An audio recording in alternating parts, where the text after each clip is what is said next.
In today's video, guys, we have an A to Z. We got the entire process of how we took this nasty 1880s farmhouse, which is like an original condition, and we turned it into this. We're gonna vault the ceiling, we're gonna wrap the collar ties, make them look pretty. We put in brand new closet systems. We did a hardwood floating floor. We did the tile feature wall, all the trim and paint. This room is absolutely immaculate now, and it is a true master bedroom, right? We're gonna show all the different processes. I hope you enjoy this project because this is the perfect kind of project you can do in your house. Just move into your spare room and tackle a master bedroom. The next A to Z video series are gonna be the master ensuite. So stick around, don't forget to like this video and subscribe to the channel. You don't wanna miss these projects. I'm telling you right now, if you can learn how to renovate your house like this, you can create massive amounts of wealth right where you live. Enjoy the video. In today's video, I'm going to show you how to blow insulation into your attic or your crawl space and how to get a perfect R30 rating even if you can't see what you're doing. Hey, it's Jeff and Matt here from Home RenoVision DIY, and today we're here to tell you about how you can save some money. If you got an old house like we do, then you're going to need to know how to use one of these machines. This is the insulation blowing machine. We are using the Attic Cat fiberglass pink system. Basically, the down low is this. The machine rents for free if you need at least 10 bags. But that means you need 1,000 square feet of insulation, R20, or 500 at R40, depending on what you're going for. Each one of these bags does about 100 square feet at R20 level. The product itself does not compress over time unless, of course, it gets wet. So make sure you got a good quality roof. And basically the concept is simple. You can buy the material, rent the machine. Home Depot does require a deposit for the machine, even if you have good standing for rentals there, because it's a separate arrangement, 250 bucks, just to make sure that this is coming back to the store, right? And the deal is simple. It comes with a hose, and you basically are gonna be cutting the bundles in half, putting the insulation in here, and then inside it's big steel wheel, and it's going to break it all up, and then it's going to blow it with the high pressure hose, and then this stuff, poof, it expands when it gets in the attic. You're going to blow it out and it just goes into like some big pink snowflakes. We're going to demonstrate the machine in a second, and we're going to show you a few things you're going to need to know about attic spaces when you're insulating, processes that are effective, how to get consistent R value throughout the whole attic. And we got two different areas here. We have one that's got a new framing and Vapour Barrier and not a lot of room to maneuver, so we're gonna show you how to work in that space. And on the other side, we've got a much more open situation. We're gonna be doing a top dressing, so we're just going to be adding a little bit more and filling in some cracks and crevices. We'll show you all the tips and tricks for getting this done right. Oh, so I'm suggesting that they have a little remote thing here, so when you're working, you can hit the start or stop button on the machine. This is a two-man operation, so you're gonna need an assistant because, well, luck would have it, the battery's dead on the remote.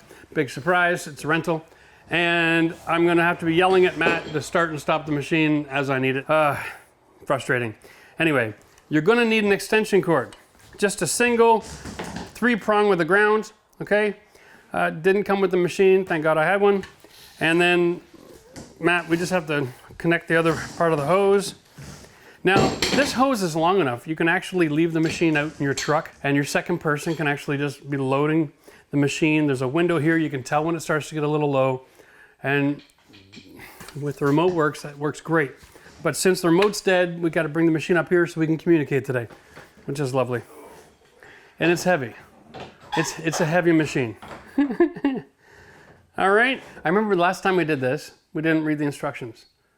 And it had been so long since I'd done it. They're actually listed on the thing. It had been so long, we just cut the end off and we tried to push all the insulation out of it.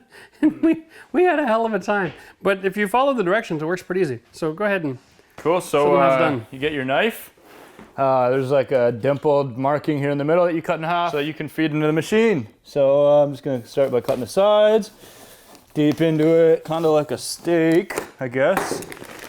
Flip it over, cut it again. Now I don't expect to get all the way through with this. So when I'm done cutting, I'll just like put my foot on one end, pull up on the other, and stomp it. And it should freaking break in half like that. Slit the top here, so that when you put it in the machine, you can peel back the plastic and it'll go into the machine. Got a little how-to by me over here. Yeah, a little how-to by Maddie. Yeah. And that fits real easy. There's lots of room, right? Yeah, tons. And so what do?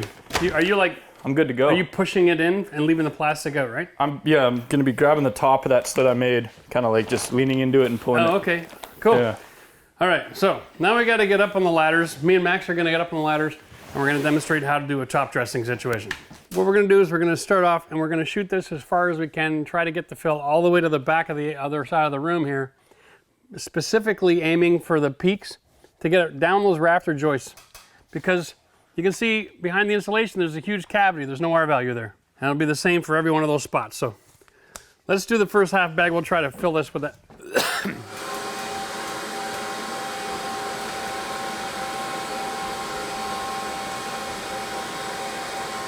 Yeah, it usually takes a minute. There we go. It's starting to chew it up now. Okay.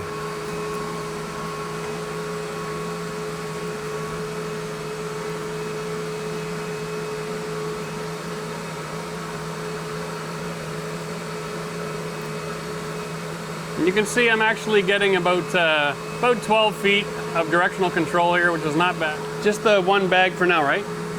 Yeah, we started with the half. Good. We'll stop after that because I got to crawl in.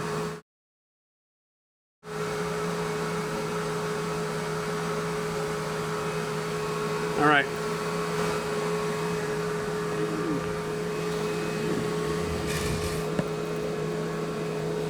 We're going to shoot it all the way to the other end of the attic here.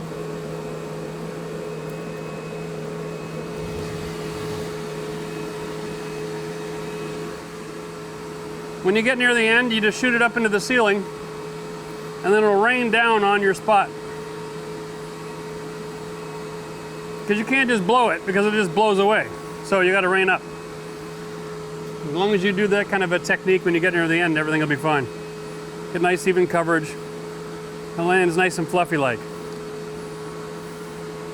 It's almost like a pink Christmas.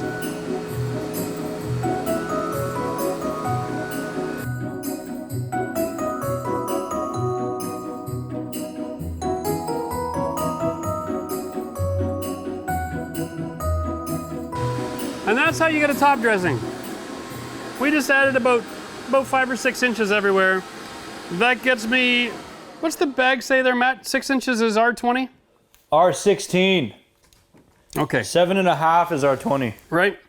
So in this situation, I've already got an R20 insulation laying on top of some older stuff. So by adding another 16, I'm pretty good. I'm about a 40 here.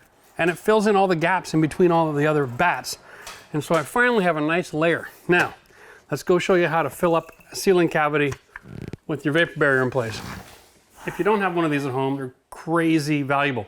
It's an 8-foot step ladder that also collapses and becomes a small version of an extension ladder. All right?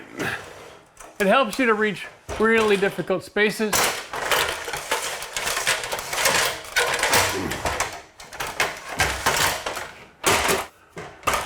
Okay, pass me my hose. Okay, let's get going. I'm aiming at the back wall.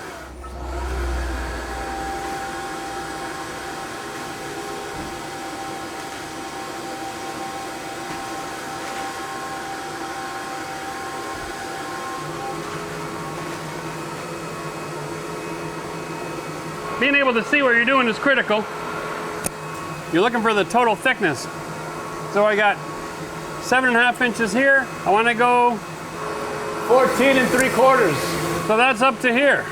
Okay. Turn it on. Turn it on.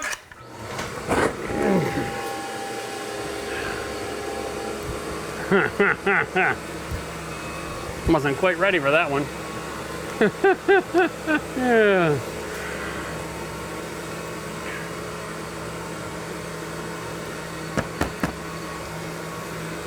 We're using all the material, Matt. All of it. Yep. All right, another half.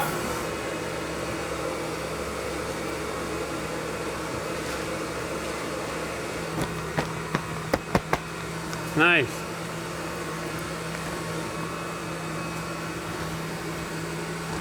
Here, I'll just demonstrate up top when I do that. That's why it doesn't look like it's filling very fast, because it's filling a very large area slowly. All right, now as you can see, we're gonna basically just create a mountain of insulation right here, because this is actually an exterior wall now. So what we're gonna do is we're gonna put R20 insulation horizontally here, and then we're gonna use a lawn rake to pull the insulation up tight against it. Piece of cake. We'll put in the insulation, staple our plastic halfway across, and this will enable us to have enough fill in the space so that we can back it up and fill all this cavity up so we have a nice continual thermal break. All right guys, so there you go. Who says working on renovations can't be fun? This is kind of playing in the playground kind of stuff, right? It's pretty straightforward, it's easy. Just gotta mind the fact that it is under pressure, it's being blown. So if you wanna fill something and the air that you're blowing is blowing it away, just turn it into the roof and let it rain down into the right location. It works every time. And doing something like this, I think the total cost, because the rental, the 4 bags, I'm in around 300 bucks, 350 maybe Canadian, which isn't bad because I just insulated a huge space. And that is going to seal this up tighter than the drum, and it's going to conserve all my energy for years and years to come. So I would like to know if this is something that after watching it, you think you could do yourself. Give us a thumbs up if it is, and ask your questions in the comments section, or let me know if you've had experiences renting the machines and what you thought your experience was, so we can encourage other people to tackle this project themselves. I'm telling you right now, if you go out and hire a contractor for this, they're going to charge you thousands, or you can do it yourself for just a few $100. Hey, in today's video, guys, I'm going to show you the easiest DIY flooring I've ever installed in my entire life. Check this out. And no, it's not vinyl. This is hardwood flooring. It's an engineered hardwood floor that installs like a dream, and it has a lot more value in your home than if you put in vinyl, and it costs about the same money. No, this video is not sponsored, all right? I just happened to stumble across the greatest product on earth. Listen, if you like the idea of having a really easy to install hardwood floor for your house, give this video a thumbs up, watch the tutorial, but also I want you to put in the comments what you've been planning to install. Have you been shopping for vinyl and this is maybe changing your mind? Or are you gonna go look for carpet or some other surface? I'd like to know what your project's gonna look like. By the end of this video, I'm gonna guarantee you're gonna seriously consider buying this floor. And as a bonus, at the end of this video, I'm also gonna show you my best installation secret. Why I install the flooring before I put in my doors and my trim. All right, we're gonna go through the process so that you can get your house to look like you had a professional come and do your installation instead of doing it yourself. All right guys, I'm doing this video today because we've got a new product on the market. We're gonna show you all step by step how to install it. But before we do, let's just differentiate between all the different flooring products out there. You've got products that get nailed or screwed or set in thin set. And then you've got DIY projects. Most DIYers out there are not tackling advanced technology, and you're looking for a floating floor. And traditionally your options were like an MDF laminate, right? And these came in the price point, started at $1. You can get them as expensive as $5 or $6, but you could enter the market at $1 a square foot. Then they came along with vinyl, the SPC core. You can put this stuff anywhere. It can't be damaged by water. And this kind of came in at around the $2 to $3 entry mark, and it comes up to $5 a square foot as well. Of course, you know, no matter what kind of flooring they're selling, they're gonna give you an option to spend all kinds of money. Here's the newest product on the market. This is Engineered Hardwood DIY click lock flooring. Yeah, it goes in really super simple. It's an actual 1/4 inch of finished oak, laminated on 2 layers of plywood. The bottom is curved, and check this out. Look at that flexibility. You're not gonna find that anywhere else in the hardwood world. So if you're a DIYer and you've got an older house and it has a little bit of inconsistency in the floor, you can install this product, it'll follow the contour. We're gonna go through step by step. This stuff enters the marketplace at $4 a square foot in the United States. All right, now I've got a supplier, full disclosure, but they're only able to ship to Canadians right now. We'll see what that is later on. But at $4 a square foot, you can now install hardwood in your home, click lock with hardly any tools at all. Think about it. Get an amazing looking finish, increase the value of your property. You can do it yourself. And it's only about another $100 for an entire room more than vinyl or laminate. I think this is a game changer. And after today, you're not gonna ever bother buying one of these products again, because this is money in the bank. Now, as far as this flooring goes, I know I'm a little ahead of myself. We have lots of taping to do, but it's okay. We're going to use site protection, and you can go out of order with your construction, because one of the benefits of doing the floor first is now I get to install all my door jambs and all my doors and all my baseboards on top of the flooring, and it avoids a lot of silly little trims and a lot of gaps and caulking later on. So bear with me. But step one when you're doing a floating floor is you want to make sure that your subfloor is actually really installed well. So take a look at your subfloor. Make sure that it is screwed and not nailed, because don't forget, subfloors will have deflection. When you step in between the floor joists, the board will push up on the nails and start squeaking against the nail. So in order to avoid that problem, all you got to do, screw down your subfloor nice and tight so nothing's moving around. Step two is all about making sure it's clean. I like to just use a great big towel, wipe my floor down. Remember, floating floors always have a little bit of movement. And if you have dust underneath your floor assembly, every time you step, it'll come fire into the room, and you'll be forever sitting in the dirt. Step three is all about figuring out where you're going to start. Now, I've got a laser level here, and I'm just going to lay it up against my wall and identify. Wow, that's amazing. You want to have a straight line that you can figure out with. Once you know that you've got a starting point that you're happy with, you can move forward. If the wall is bowed, you might have to even do a little bit of contouring on your first couple of boards. You want to make sure you're about as snug as you can get to get started, and that your baseboards are going to finish and cover the gap. Step four is all about underlayment. Now, I've done videos before and people have commented and asked me, where did you get that underlayment? The truth is, there are a lot of companies out there making a good quality underlayment. It doesn't matter about the brand. It matters about this. Most of the time it has a vapor barrier. Sometimes it's this tin foil. Sometimes it's plastic. What they all have in common is they are about a 3mm EVA foam, very, very dense. This stuff is amazing ability to handle impact noise and reduce sound transmission from conversation from one room to the next. And that's what you're looking for when you're buying underpad. It's not about the brand, it's about the product. This stuff comes about 50 bucks for 200 square feet. Now listen, you're not gonna find this kind of product at Home Depot. They sell their own underpad and they're making an absolute fortune off of it, and it doesn't work anywhere near as well. So make sure you Google for a flooring supply store wholesaler near you, and you can find out where to pick something like this up for yourself. Or you can always use the Corner website, and that link is in the video description. If you're in Canada, they have a really good EVA underpad on that website as well. So like with other hardwood products, this is all milled specifically. When they see an imperfection in the wood, they just cut it and mill it, so it comes various sizes. So the better quality of the supplier, the longer the pieces are gonna get, okay? Like, that's one piece of flooring. I like to do the first row in the room with some of the longest pieces you can find to help keep it straight. So we're just gonna lay this over here. First piece is now installed. And it's a click lock, so we're just gonna set it flush and then drop it, okay? And we'll worry about our angle later. What we're gonna do is we're gonna put together about 3 rows and then position it according to that laser level line that we dropped earlier, just to make sure that everything is perfect. Let's just set it in place. And then wiggle it into position. That's installed. Wow. This is almost ridiculously easy, guys.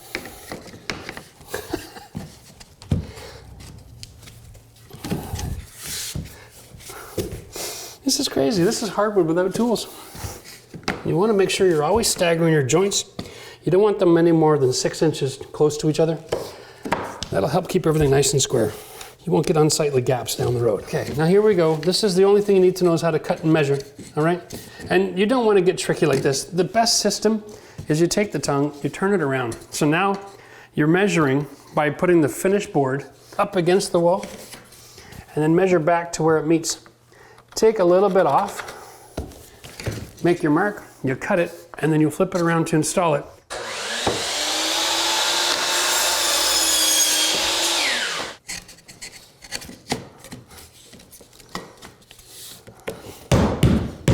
But just just hammering both opposite sides down really locks that groove in incredibly well.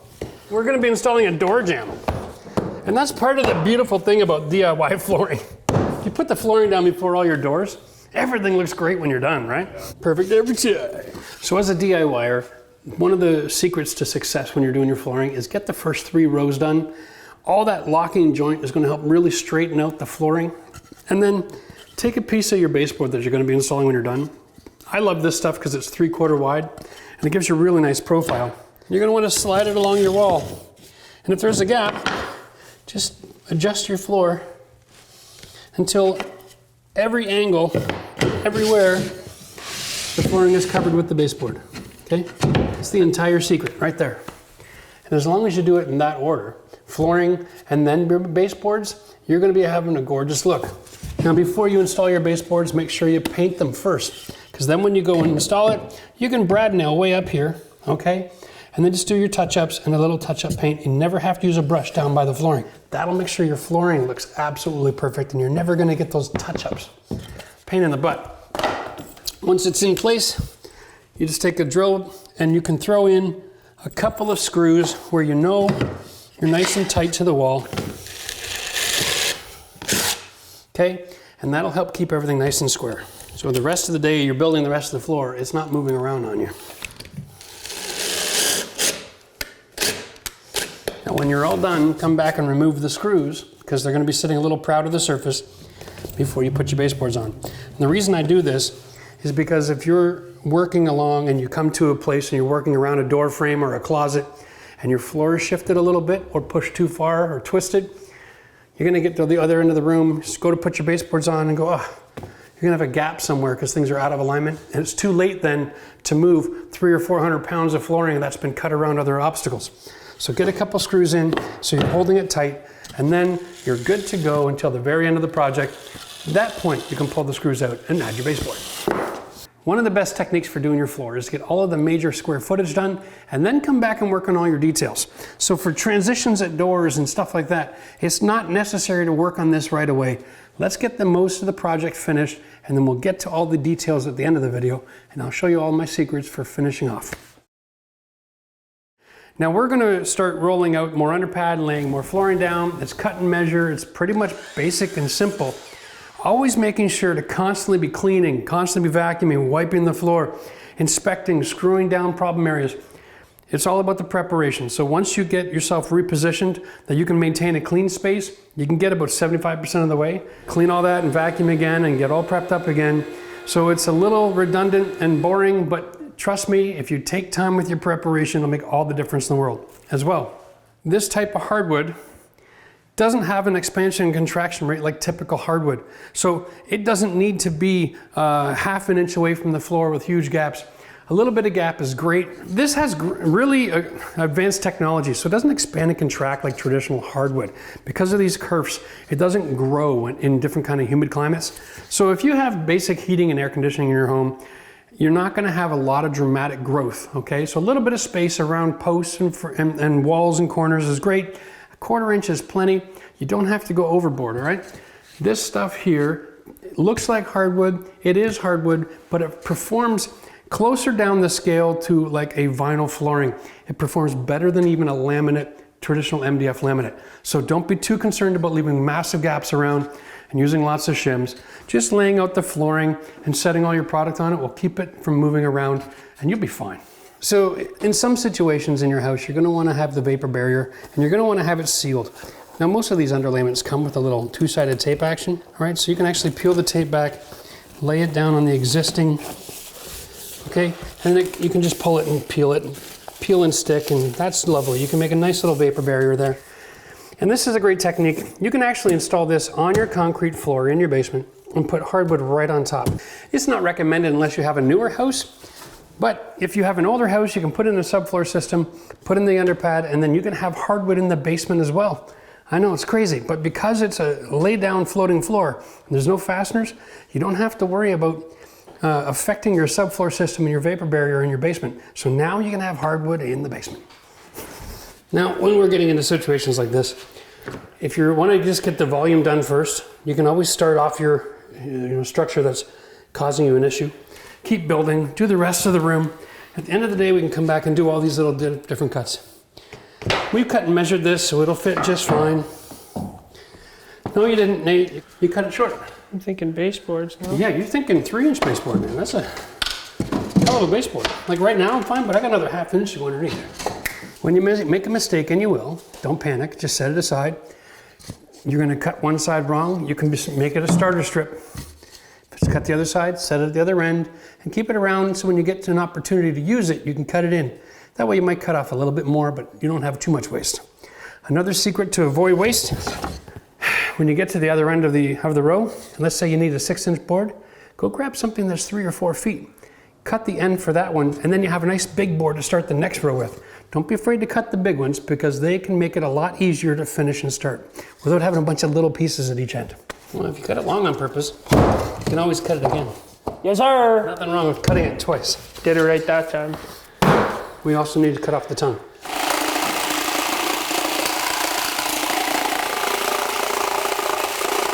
What the heck do I do here, buddy? Waiting for your dad to come and show you how to do it. I think you went a little too far Okay. ahead of me. So we took this opportunity to be able to show people at home something. Because it's a drop lock, the ends drop lock as well. So it's impossible to stick it in this way and get underneath. You might be able to wiggle something in here, but then you don't have the angle, okay? So resist the temptation to do this. Don't go around the corner and keep on going with drop lock systems. The only other option is to cut off that tongue, drop it in place, and allow the compression here and the baseboard to hold it all together. You can generally cheat and get away with that, and in this case, that's exactly what I'm gonna do. Do-do-do-do-do-do.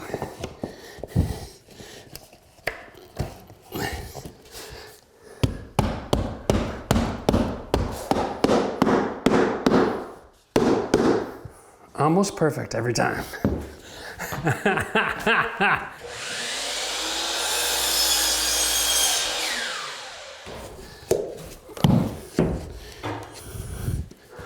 Okay, so as you can see, once you get going, measure and cut. A couple basic tools.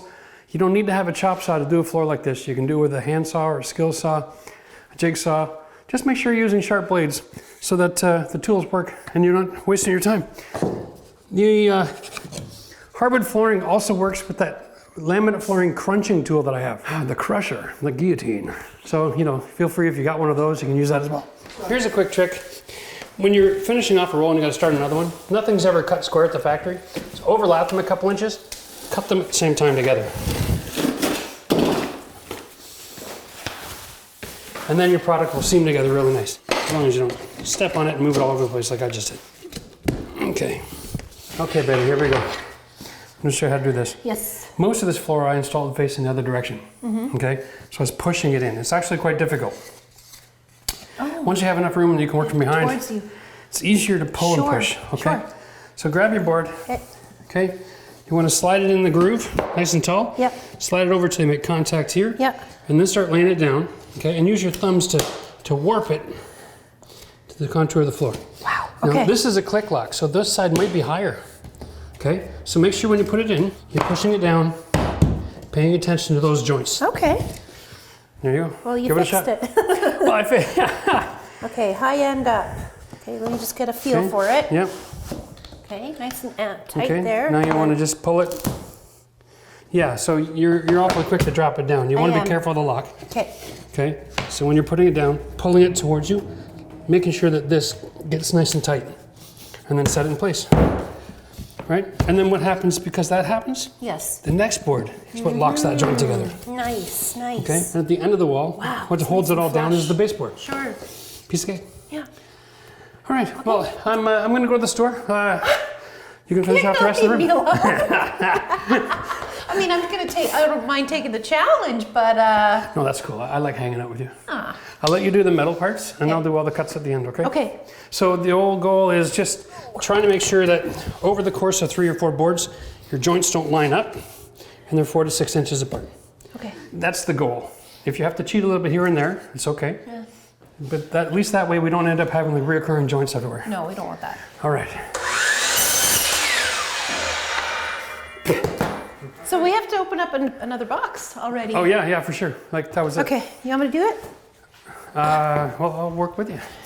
The way they package this, the Yes. tape joint is actually on the underside of the wood. Oh, smart. So you don't risk Yeah.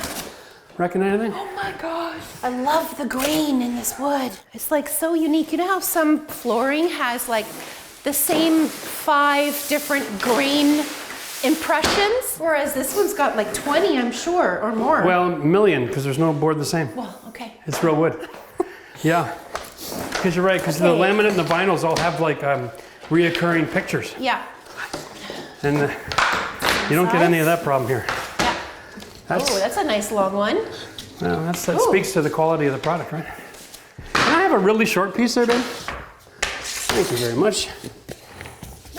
All right, well, we're at that point where we're ready to put the next row of underpad down, but you can see I can't clean that floor properly until I can move my cutting station. So what I'm gonna do is I'm gonna move the cutting station over here. Now, we went into this project knowing we're going a little bit ahead of ourselves. We're gonna be doing carpentry, more mud, hanging doors. So we are not going with a traditional dry sheathing paper or there's a roofing cardboard paper. We're going with ram board on this one. This product here is just really thick. It's just the next level up in site protection, right? It's very, very rigid board. So we're gonna cover our floors with this product. Gives us a peace of mind that we can set tools on it and move around freely. And we're still gonna have to use some element of care. When it comes time to doing major millwork and stuff, we'll probably bring in a couple sheets of plywood and put it on top of the floor. But for now, we're gonna get the ram board down and then we'll move the saw, do another round of cleaning all over again, site protection, and then clean, clean, clean. And then another hour or so, we'll finish all this off. Piece of cake.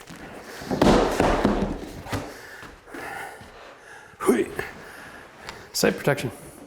Huh? Is it really dense cardboard? Yeah. It also has been treated so that if you put water on it, oh here. Let's answer that question with a demonstration. So ram board is really thick. It's also got a spill guard. It's been treated so water beads up. Then it gives you lots of time to come by and clean that up. Or just wipe it in. It's not gonna be a big deal. When you put this down, you put layer against layer and you tape the joints.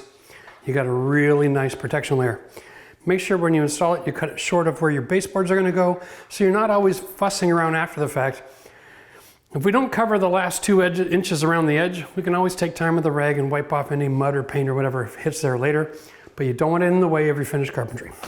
So I'm gonna just take the time to finish off the rest of the room. Really? Well, Are you sure? Yeah, because you know, you're cute and all, but tired. I move faster alone. Yeah. So thanks for coming.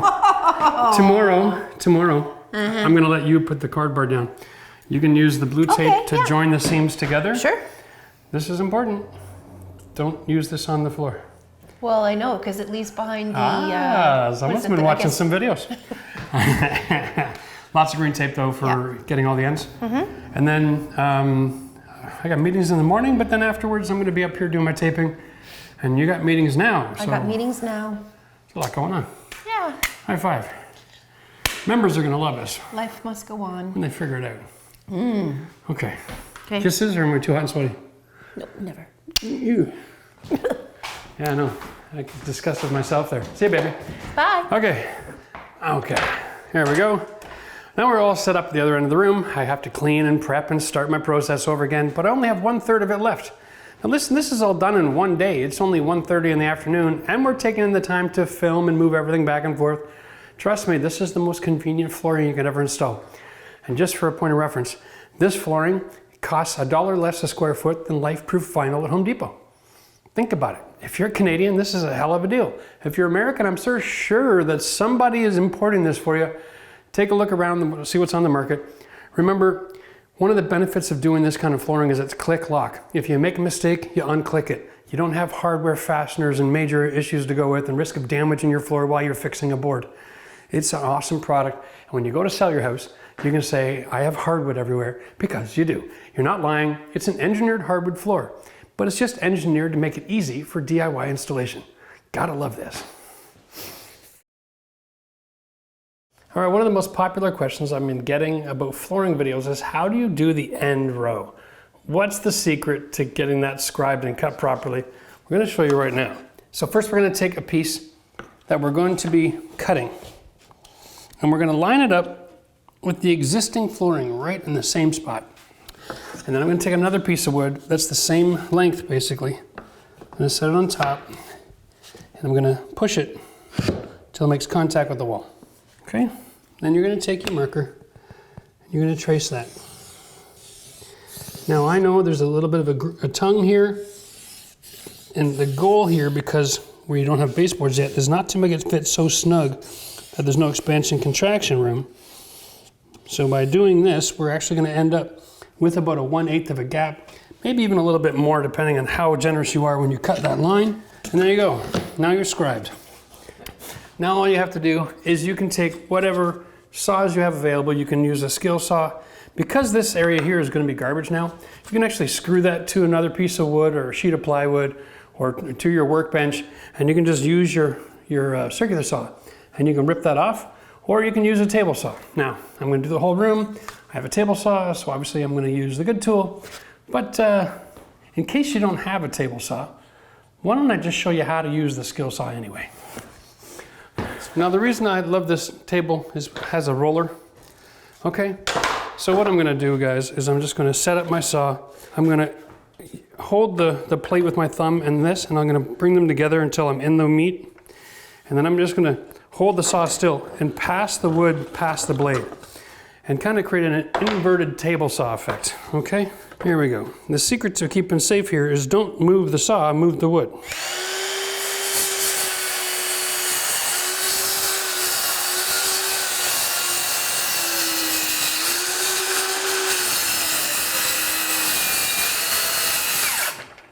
And that works really well. Or we can just use an actual table saw. So my saw line is actually, my wall is pretty straight, but my room is crooked, so it's pretty straightforward. So what I did is I just drew an extra line here, because your situation might be different. You might have a bow on your wall or something else going on that's strange. So I'm going to just show you a table saw technique for cutting around a bend.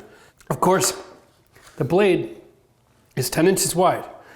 So if the curve, you can see the problem here. You can't be forcing this, because what will happen is it'll bind and it'll throw the wood back at you. It's quite dangerous. So what we're going to do is we're going to start here. We're going to follow a straight line, cut all the way through, and then we're just going to do a couple of different cuts.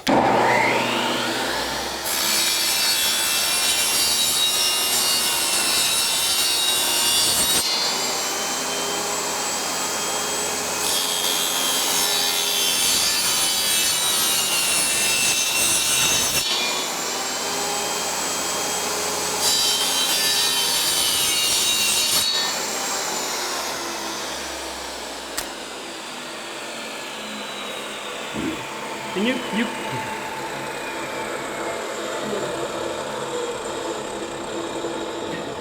no break, eh? At all. That's how you save $100. You don't get a saw with a break. Anyway, you can see you can start to curve a line. It doesn't have to be perfect. Remember, it's flooring. You're going to still use baseboard of some sort. But I just thought I'd show you that. Otherwise, when you're working this, you're doing freehand. The idea is you set this up where the point is. You want to look down your line, and you want to draw that line right down the blade to see it go all the way through, okay?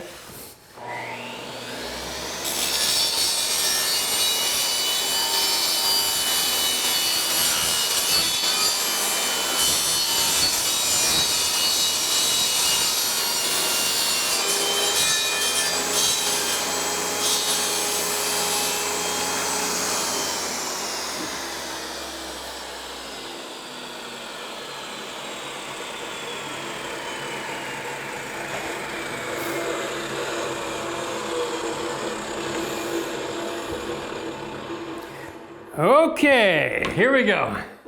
All right, now you'll notice when I was cutting, I was coming off my line a little bit.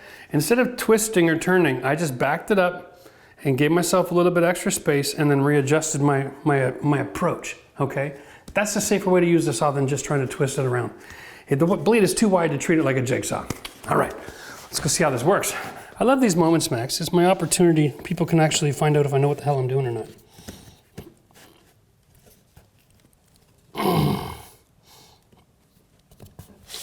There we go. Oh yeah, baby. That's awesome. Now the last thing you need to know is every floating floor is going to have a little bit of bounce in the last piece. Same with it near the doorways. So when you go and install your baseboard, don't work way back here. Get right up and close and personal. See that? Put your weight on the floor, set in your base, and then you can attach it. And that'll get a nice pinning effect around the room. You don't want to put your fastener through the floor into the subfloor. Just want to get the base right nice and in contact. It'll still expand and contract underneath, but it'll get rid of that bounciness, and then you won't have gaps opening and closing over time. It'll also make sure that if there is any dust trapped under the floor, it doesn't have an easy access back into the room. Because if I install like this, and then I step on it, now there's a huge gap, and dirt can get sucked into the room. So always put the weight on it when you're nailing, and we're good to go. Now, hey guys, and if you like the idea of putting this kind of flooring in your bedroom or in your basement, and you really appreciate us bringing you this information, hit the like button. Don't forget to share this video with other people that you know that are remodeling their houses. This is gonna be a real big game changer. Don't forget to subscribe to the channel so you can see the rest of the project that we're doing up here in my master bedroom. All right, so here we are. I promised to show you my secret to how I do all this kind of thing. It's really not that complicated. All you've got to do is pre-paint your trim before you install it. Now, you take a tool like this and you cut off your shims, mark your trim for where you want to cut the joint. You just cut your trim, and then you install it. Perfect every time. The reason this works so good is you never have to worry about installing your floor and undercutting all your jambs and trim and making a mess of things. So you get clean cuts that are pre-painted. You never have to bring your brush near the floor to paint your trim when you're done. That is the secret, and it's money in the bank.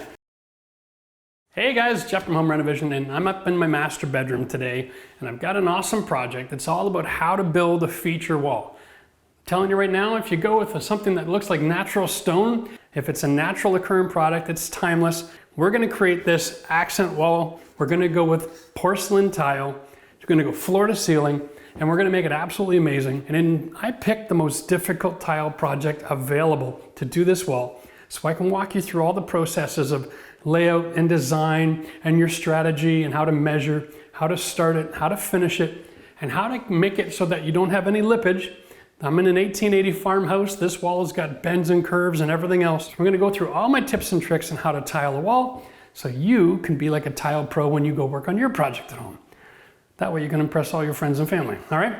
Listen, let's just get right into this because I'm gonna show you what I'm talking about when I'm talking about the challenges of working in a room like this. One of them, right out of the gate, is I've got weird doors in the room, right? And my center point on this wall is not center of what you see. It's a little off center.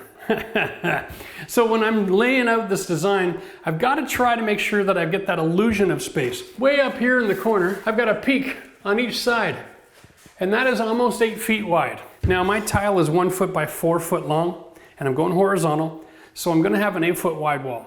And I've got to be close to those corners because that dimension there is only 93 inches. I've got to be close enough to the corners that if I want to cheat a little bit one way or the other, it still looks centered on the room, which is going to be really crucial. Other things I've got to deal with today is I've got light switches and plugs. Check this out.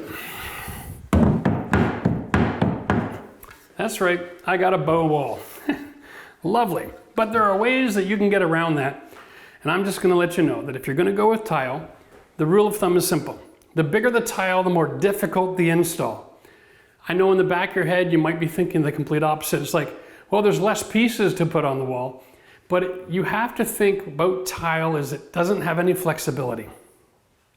So when you install it, you got to install it flush, right? Flush can be hard to do if you don't start flush.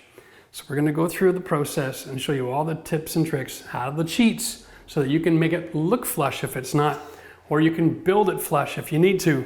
The other thing we're dealing with, of course, is, well, it's pretty straight. This part of the wall bends in a little bit. That's going to be not a problem because with tile, you can always backfill the tile and add more cement. We'll get into that later. But the other challenge we have, and this is the biggest issue. Let me just show you this real quick. There's the tile. All right, this is not the finished side, but when you measure, and I'm going in horizontal, that tile, man, that is just 11 and 11/16. Yeah, we have to measure with the 16ths because today we're going to go with a 1/16 grout space. Now here's the thing. If I had exactly 8 feet floor to ceiling, and if this tile with a 1/8 spacer was exactly 8 feet, I'm laughing. If it's a little short, I can go to 1/8 of a spacer, because you can increase your grout line in order to fill the bigger space. But because I need a full 1/4 of an inch, I'm not going with 1/4 inch grout line. I'm not trying to make it look like it was done back in 1950. I'm trying to go modern, so we need thin, which means that I'm gonna have, because this is 8 feet 1 inch, old house, right? This is what I'm dealing with. So I got an extra inch on top. I'm gonna end up with almost 2 inches of extra space over the course of the wall because this is a 1/4 inch shy and it's gonna be 8 rows high. So let me just throw that on the wall. All right, so on this channel, you know I like to talk about the end from the beginning, right? You need to know where you're going in order to get there and have a successful job. So let's just draw this out. This is roughly what my tile job is gonna look like.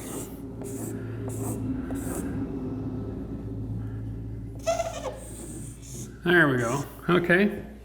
That's really horrible because it's a rectangle, but it's actually gonna be 8 by 8 feet. Don't be too hard on me. But here's the thing, here's the floor, and here's the ceiling. And I've got 1 inch of extra space and 2 inches of extra space. Now, like I said, if I put in 1/4 inch grout line, I can stretch that so it goes top to bottom, but that'll look ugly. So what we're gonna do instead is we're gonna keep in mind, I have 2 options here. I can cut the first tile in half, right? And I can put in like a half tile and then finish with the small piece up top. That'll look nasty. Or I can design this so that my ceiling is where the tile finishes, okay?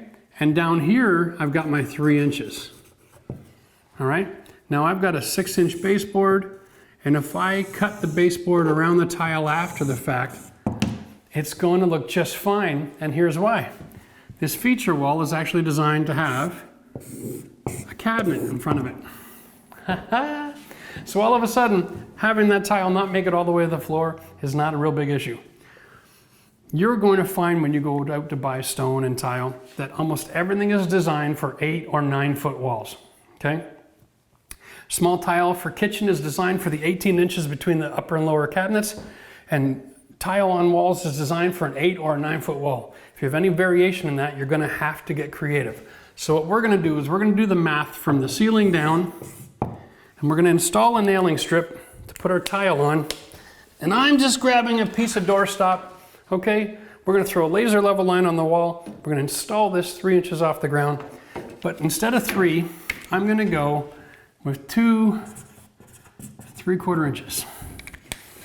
Because I've done the math, and I know that this side is actually a little shorter than this side, all right? So I'm gonna have a grout line up at the top. And I know that if I give myself an extra 1/4 of an inch mercy, when I get up to about the 5th row, if I need to, because I can measure as I go, if I need to, I can go from 1/16 to 1/8 of a spacer, because as soon as you start looking up, a little thicker grout line looks just as thin as everything else, okay? It's a little trick of the eye you can use. So if you're wondering about how am I gonna manage and compensate if my math is a little wrong, give yourself a little bit extra mercy at the beginning is the secret to success. I picked up a box of these. These are little spacers, all right? They come as a kit. And they're designed for making the surface level. We'll get into that in a minute. But they come with a wedge. And that wedge right there allows you to manipulate the tile. So you can go from 1/8 to a 16th or somewhere in between. You can manipulate the tile just a little bit, especially over a large space, to end up flush at the ceiling. There have options because the cement usually has the bonding power, if you buy the good stuff, to hold it to the wall and still move around on the wall for a good hour or 2. So when you get after the first half is done, you make a fresh batch of cement for the second half of the wall, and then you've got all the time and flexibility to really mess around and make sure everything is just perfect before it all sets up on you. That's money in the bank. All right, so let's take that information that we've got all sorted out here. We know that there's a stud in this wall. Here we go. This is a great way to measure from the top down. Now there's my 8-foot mark. And I know I got 8 rows of tile. They're gonna be a 1/4 inch shy of the 12 inch. And so times 2 is 94 inch, right? And we're gonna go a 1/4 inch mercy. And there's my spot. Now I'm using these monster screws. it right there on the spot. Now that'll carry the weight just fine. I'm gonna resist the temptation to put a long screw all the way in the wall. You never know where the electrical is hiding. Every once in a while, someone will do something creative. It'll just wreck your day. Okay, now we're gonna go level on this and put the bubble right on top of the screw. I'm gonna pick my spot until I'm perfectly happy with it. I'm gonna hold it with my one hand. Okay. And then I'm gonna quickly draw a reference line here. Okay. Now it's just about finding the other studs. Now in an old house, it's easy. You can actually look under the drywall and you can see them. I'll show you. There's no bottom plate. There it is. So you can just, that's where the stud is. That's too much fun actually when you think about it.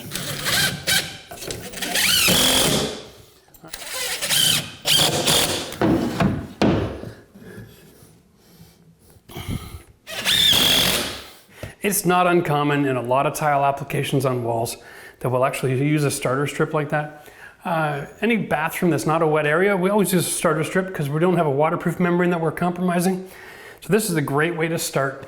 If you're doing another kind of bathroom project and you're hanging wall tile, you can measure off the ground to the height of the first tile, put in a starter strip like this so that it can carry the weight of the stone.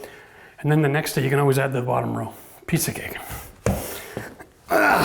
So real quick, before we get into the project, I'm going to show you all the tools and materials you're going to need, and then that'll be like a little shopping list for you if you're going to pull something like this off at home.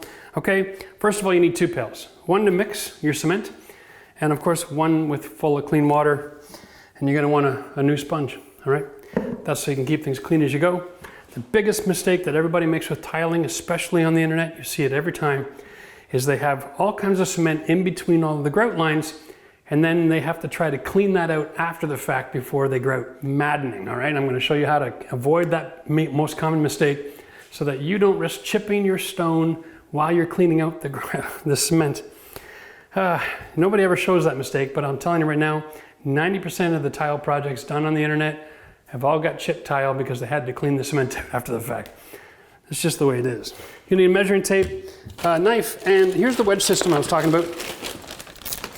Now, I picked this up, not because it's my favorite, but because it's available at the local Home Depot.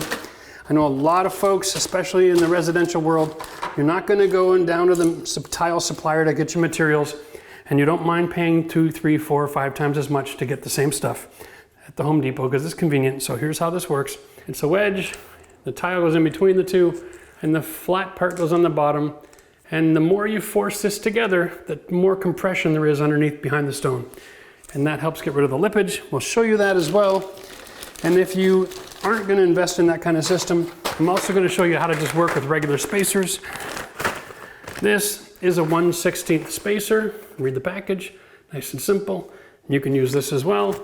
And there are pros and cons to using the wedge system for sure to get a professional look. But if you're not allergic to blood, sweat, and tears and really making this a labor of love, I'll show you how to use this as well. You're gonna wanna get a rubber mallet. And the reason for this is large format tile, you're going to be trying to compress and collapse the ridges on that cement. And if you don't have something to put pressure on properly, like a rubber mallet, you're gonna have a hard time getting a good bond, okay? You just can't manipulate that much cement behind one big stone unless you got one. So make sure you don't pass that part up. Once we get into this, you'll see how valuable it is. You're gonna need a mask. I got so many of these laying around left over from COVID. I'm gonna be using these for a while. It's just to keep the cement dust out of my lungs while I'm mixing. I'm old and I don't like going up and down the stairs a lot, so I'm gonna mix in the house, and so that is going to be the level of protection I'm using today. Also need a laser level. This is basic. It does a straight across and a straight up line. Nice and simple. You can always go to our Amazon store to get all these tools and materials you're gonna need. Click the video link below and you can go and check that out, all right? Also, before we get started, if you're interested in seeing us do like a geometric shape feature wall made out of wood and paint, I'm humming and hawing about doing it because the whole world is doing it, but if you want to get my take on it, I think I got a few tips and tricks up my sleeve that might be helpful. Let me know in the comments section what kind of feature wall and what kind of shapes you're looking for. Be interested to hear your comments on that, okay? Cheers. All right, We are gonna do a little bit of cutting because I've got to cut around my electrical plugs. So you're gonna need a grinder with a ceramic, no, porcelain tile blade, okay?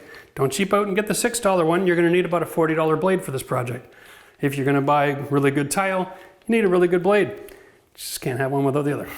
So before we mix cement, I'm gonna just show you this. We have to have a center line because as soon as we mix cement, I'm ready to go, baby. So like, let's get this done. This line here, my laser line goes right up to my peak. Like I said before, the peak is almost 8 feet wide. So I need to have my tile coming to about here. I don't want it too close to this switch. Let's just go right on that line. All right, then we're gonna go 47 inches from there. And this is a great way to make that work. There's my center line.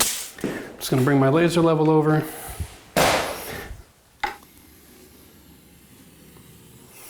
That's all I need.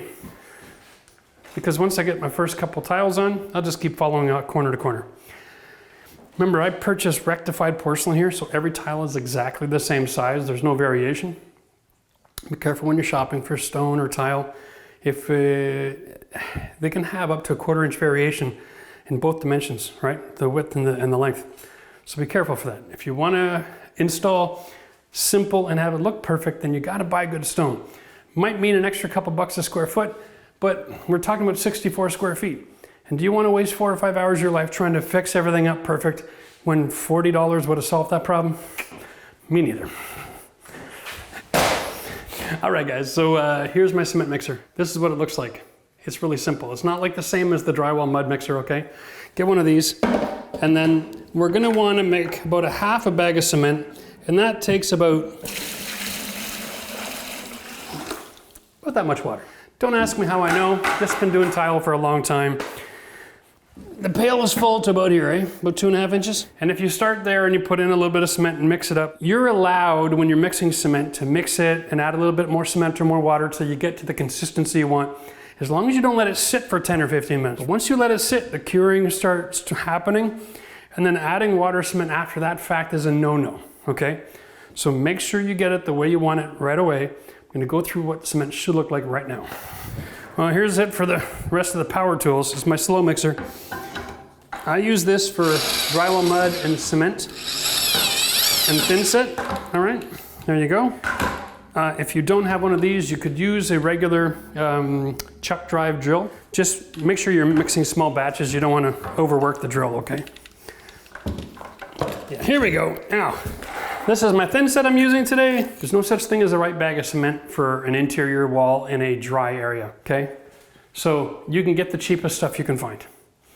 They sell a bag of cement for 15 bucks at the tile supply store. Just Google tile supply wholesalers. I think it's from Richard. This one's probably about a $25 bag, but if you go to Home Depot, it's 45 and up. The stuff from Schluter, all set. It's a brilliant cement. It's meant to handle every situation and every situation possible known to mankind, but that stuff's $65 to $80 a bag. So you get what you pay for, but in this situation, we don't need a whole lot of science. We just need something that's gonna bond and dry. So let's not get into the comments section about, I should have picked a better cement. Yeah, that's true. Generally, I like to use ultralight for interior walls like this, but because I had some cement left over from the patio job, I'm just using what I have. It's not gonna hurt anybody. Oh yeah, I'm not even wearing my mask. That's brilliant, eh? Oh, look at all that dangerous toxin, yeah.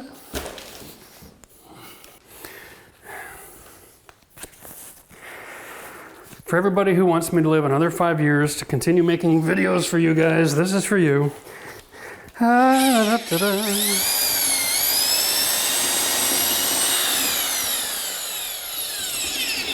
Right away, I'm way too soupy, and that's okay. I'm just throwing another couple handfuls.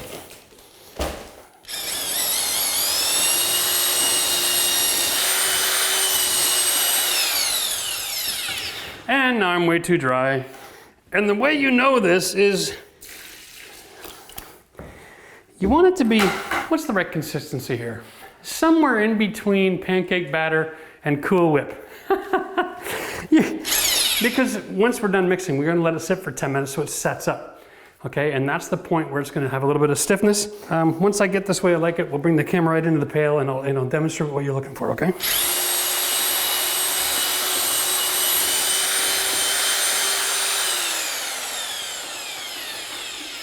So you can see as I'm mixing this that it's peaking up, okay, kind of like Cool Whip. Once it starts peaking up, that's a good indication that you're ready to go. It all sagged down, but after 10 minutes of setting up, when I put it on with the trowel, it'll actually hold itself in shape. And that's perfect because you want it to be able to hold itself in ridges until you use the tile and collapse the ridges with your own pressure. Here's a pro tip for you. I threw my laser level where my tile's gonna finish. Now I'm gonna just mark about an inch in from that. That's where I want my cement to finish. Once I get the first row on, it's real easy to work and build. But for right now, I want to make sure I don't have any of the cement squeezing out past that line. Just makes sense, right? I'll do that to both sides to get started. That's my center line. My tile's 47 inches. That takes me to here. And so I want to come to here with my mud. So you can see how these peaks are kind of flattened out. Watch this, how stiff this has gotten. So that still feels nice and soft, right? So what I'm recommending with wall tile when it's this size, like anything over 12 by 12, you're gonna want it's a 1/4 inch wide on the tooth, 3/8 deep and a 1/4 inch wide again, okay? That's the size you use. The other option would be go to 1/2 by 1/2 by 1/2. All right, that's another option. Usually we use that on floors. For walls, it's not as necessary. And there's a couple of rules here. If it's in a dry area, you can only need 80% coverage on the stone, and we'll talk about that in a minute as well. Like, stick with this. There's a lot of technical information I'm gonna get you. I mean, I'm almost done building this thing, but there's a lot of technical stuff to come still. And so with 80% adhesion, basically means if you got a good grab here, here, here, and here, and here, you're okay, right? So the wall having a lot of movement isn't gonna really affect your day. So I was going to show you what we're going to see. When we put it on the wall, we're going to get this. And these ridges are what we're going to have collapsing when we push the stone on. Because it's ridging and holding its shape, I know it's ready to be used. So now all that's left is to stick the stuff on the wall. The secret to doing this is getting it on the wall without getting it all over the place, all right? Less is more. It generally holds its shape, right? So if you go like this, lay that tile in there. We're only going one stone, which is 12 inches, or 11 3/4 if you're really paying attention. All right. We don't need a whole lot of cement here yet.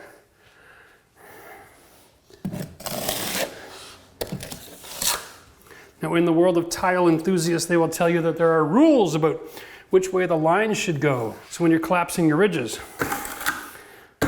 might I suggest the rules are a little bit stupid. They came up with these rules long before they had large format tile. The basic idea is that the way that you draw the line that's the way that air escapes when you're collapsing the tile, okay? And so they always tell you to leave the groove running on the shortest way of the tile.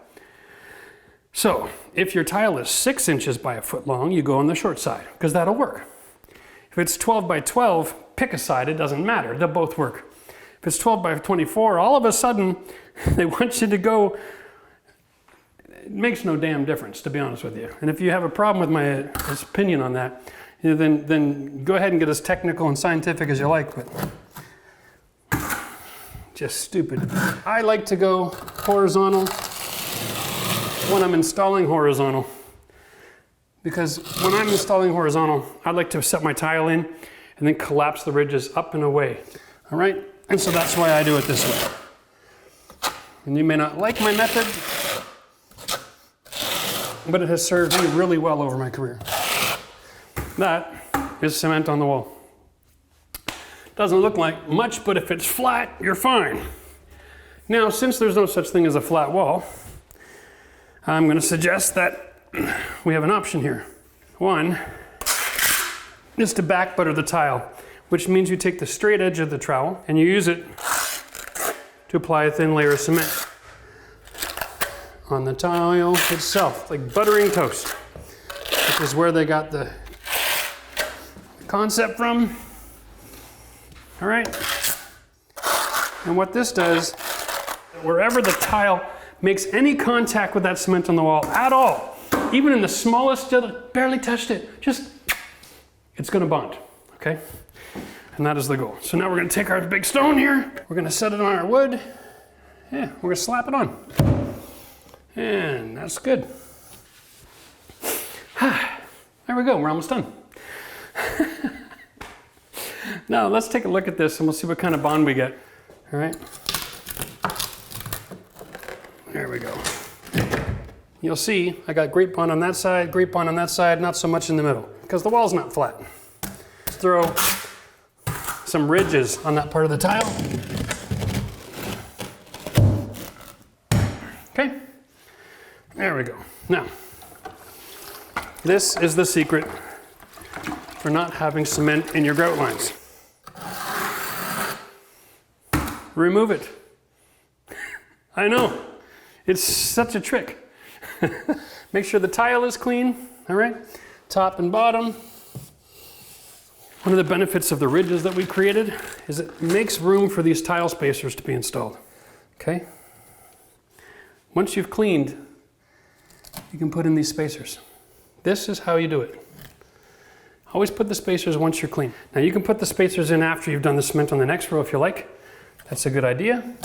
But I just wanted to let you know, as long as the area is clean, these tabs will then break out nice. Because right here there's a weak spot. And then when we take this off, we hit from this side and it should just break. But if the whole thing is full of cement, then it's bonded to the cement as well as the back of the tab. And they don't break clean. And then people find themselves in there with knives trying to clean all that out. And that's how you run into trouble. Okay, let's do the next one. And we'll take a look at how well this wall is going to work for us for that joint in the middle. And then we'll talk about how we can fix that problem, if there is one. By the way, the trowel is 11 inches wide, so it's real easy to know how much cement you need. Okay, back to some butter. Open it up, help make sure you get your bond. All right, let's throw this one on. Now you don't want to cause any issue with the damage here, so you want to have a nice gap over here, about 1/4 inch. And then you can close up to the other tile. Let's take a look at our bond. Yeah, I'm happy with that. There we go. Hey. Now the most important thing going on here right now is this joint. See, it's the only joint that we have at this moment. Okay. You want to put enough pressure on this joint that it pulls the tiles nice and flush together. You don't feel a ridge. 2 fingers and a thumb, like that. You'll get a handle on how much pressure it is that this works with. What's good and what's bad. You're gonna want one there, one in the middle, and on the other side. You see the gap? Resist the temptation. You don't have to fill that with cement. Remember, we're looking for the 80% rule. All right, we're just gonna go with our next row. As soon as we measure this off with our laser level.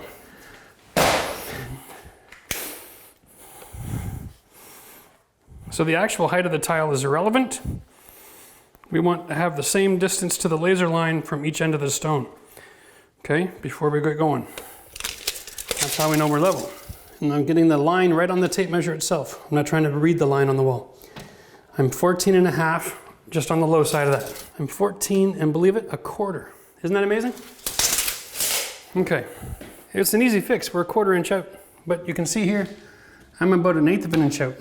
So what I'm going to do with this, raise that side a little bit, drive that screw in again. All right, let's measure that again. This time, 14.25 on the money. Perfect every time. So now I've got something that I can build on. That's going to be perfectly level. So here's a recap. So now we've got our first row. We've got our lines identified for the outside, our center line, we're perfectly level. We know that we've done the math. This should come out to be exactly 94 inches from the ceiling. Let's find out if we're there. On this side, it should say 94.25 actually, according to my measurements. Bam, 94.25. Okay, now I know that have got exactly the right hole plus a little room for grout at the top. The other side, I think it's gonna be 94 1/8 because it was a little bit different height. Perfect, 94 1/16. But remember, with my grout line, I'm gonna be exactly 94 at the ceiling. So I'm gonna have a 1/16 to like 3/16, or sorry, 3/8 of a grout line. No, 3/16. Yeah, I like that better, which is perfect. So now we're gonna have to deal with how to level the tile as we go up with the horizontal because we're covering a bow, okay? That's a lot trickier than you think because we're going with horizontal lines. Whenever you have movement, if you have your tile, the long way is perpendicular to the bowed stud, the tile can follow the contour of the wall pretty good. So it's not that big of an issue.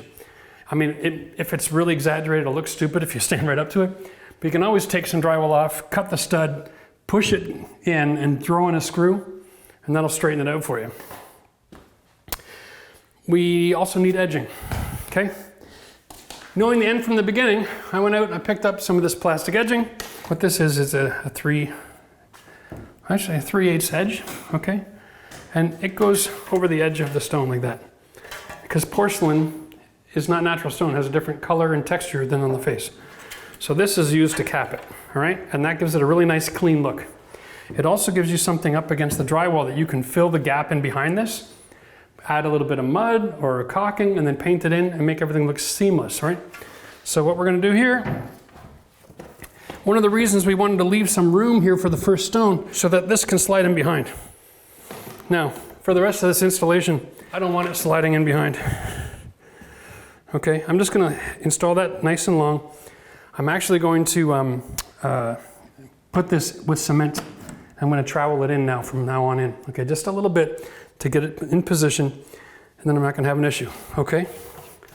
That's how we finish that edge. And of course, we've got to deal with our electrical plugs. This is why you need a grinder. Because with a grinder, you can cut any size hole, anywhere, anytime. And usually in smaller holes, like 1 by 1 for plumbing fixtures, you can do that from the backside. You don't have to go and buy special diamond tip drill bits for your drill or anything like that. One grinder is a one-stop shop. You can tile anything with a grinder. If that's the only tool you have to tile with, a grinder can make every cut you're ever gonna need. Guaranteed, okay? Or your money back, I don't know. Now, when dealing with your electrical, make sure your power is off, okay? And tape your screws while you're at it. There's always somebody that goes downstairs and goes, oh my God, the breaker's off, and gives it a flick because they're not thinking, right? So like, just do that. You pull it out, keep it horizontal, everything can slide over top. What we're gonna do is we're gonna measure the size of that box, okay? Including the screw holes, because remember, this is where the screw goes into that hole, and this should sit over top of the plate. But now it's gonna sit over top of the tile. So we wanna cut right at the top of that, where that hole is, so that the screw goes in. I'll show you in a minute. But ideally, measure from the stone, okay? And looking like 5 1/4 is perfect. And on the other side, 1 1/2 is perfect. Okay, so we got 1 1/4, I say 5 1/2. Oh, no. 5 1/8, 1 1/2. Wow. Measure twice, cut twice. All right.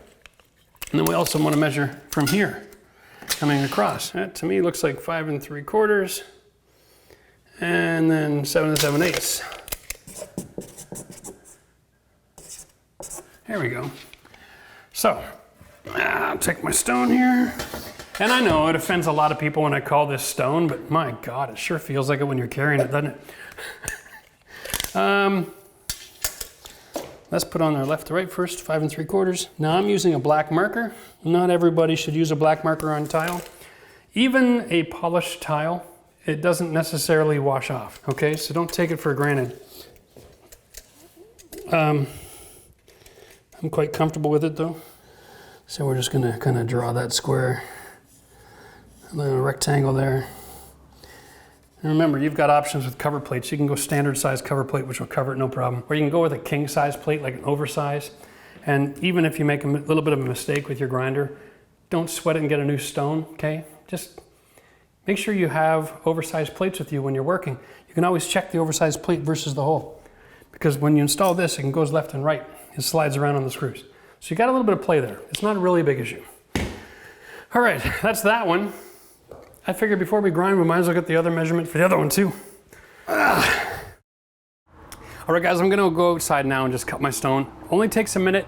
Now, because there's so many different kinds of material and different kinds of cutting tools that are out there, if you want to do another research project, I did a video not too long ago, but all the different cutting tools for tile and different kinds of tile use what tool for. So you can check out the link for that in the video description. We'll throw a card up here as well for those of you who are on a device and you can actually click a card. Otherwise, I'm just gonna go out and make a few quick cuts and let's get back to the install.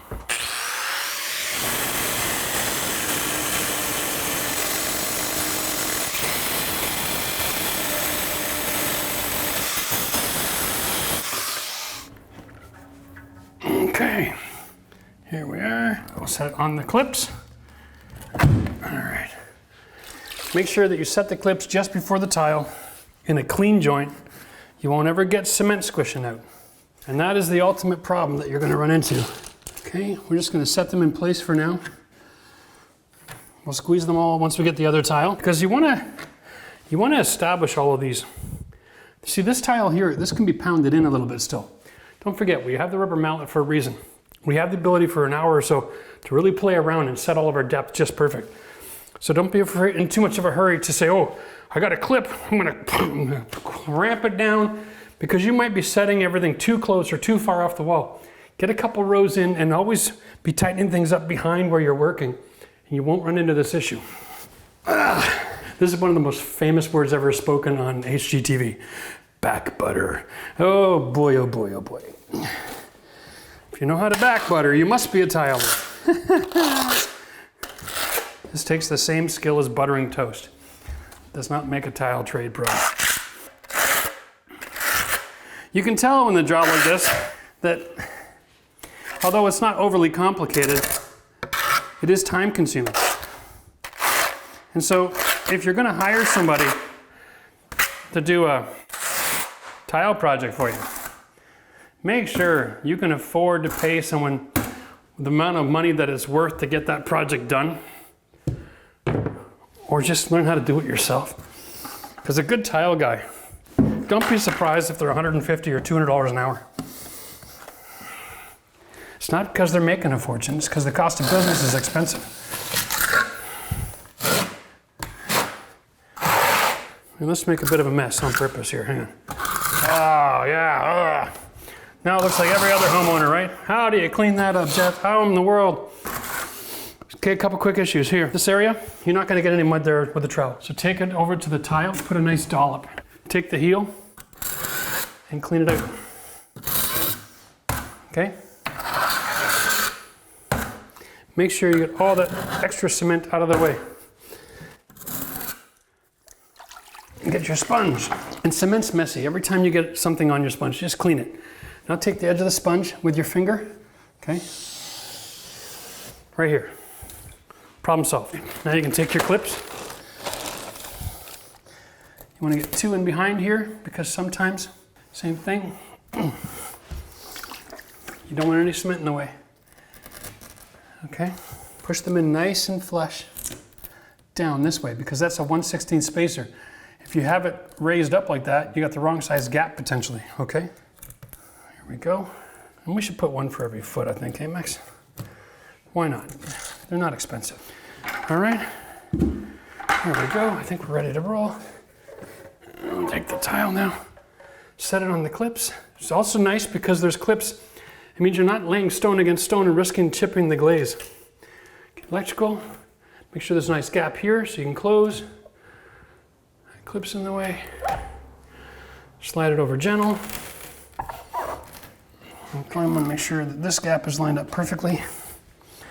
Something is wrong because this is opened up wider. So when in doubt, use one of these little spacer clips. Make sure it's in contact with the ceiling, behind the tile.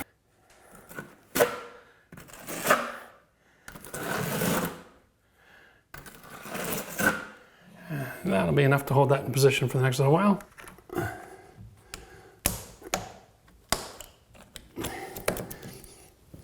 You can put these in with your fingers just fine. Okay? You just put it against the edge. If you're not catching an edge, you know you're good. That's actually really good. Now, I have a little room to go closer to the wall up here. All right?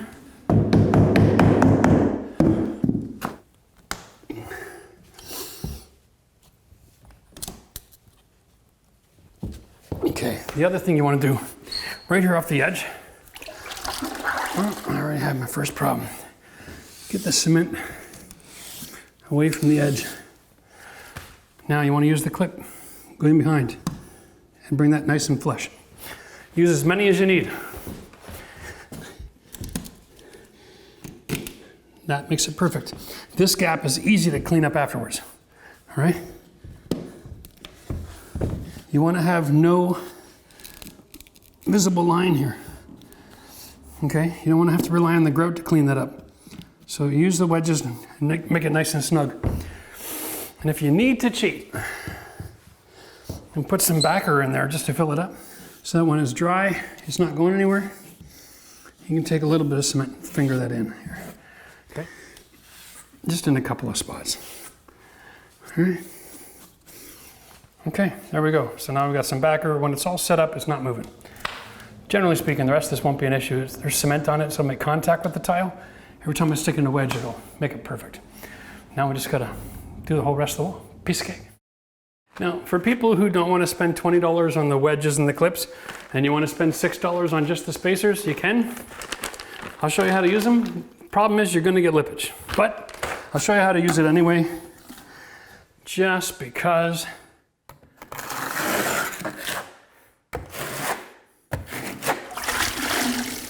now, the difference with these neck spacers, you don't have to be quite as meticulous while you're working, okay? And because you're not having anything in behind the tile. All you're doing with these spacers is setting them in place after you put the stone on. All right, so let's back butter a tile and I'll show you what I mean. I want to have to come up with a new phrase.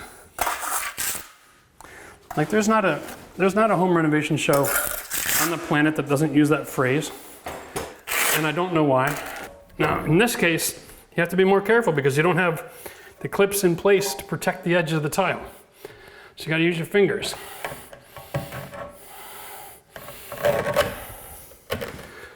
Okay, gotta get it in place. This is where it gets messy. You wanna wash your stone before you open this up to put in the clips. And lift and stab. The danger here is you're lifting, you're also putting pressure. And see, right away, this is in further than this one. So then, you have to be real careful to watch your lippage. That's it, all right?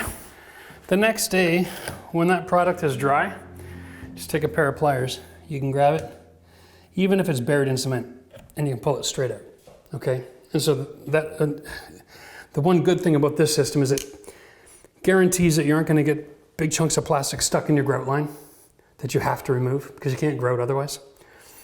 So there's a give and a go here. But I prefer to just work clean and use the tile leveling clip system, get a better result. Okay, well now that that's done, I think it's looking pretty damn fine. I'm gonna continue the video, but tomorrow we're gonna grout this thing in the video. Ooh, 3 notes.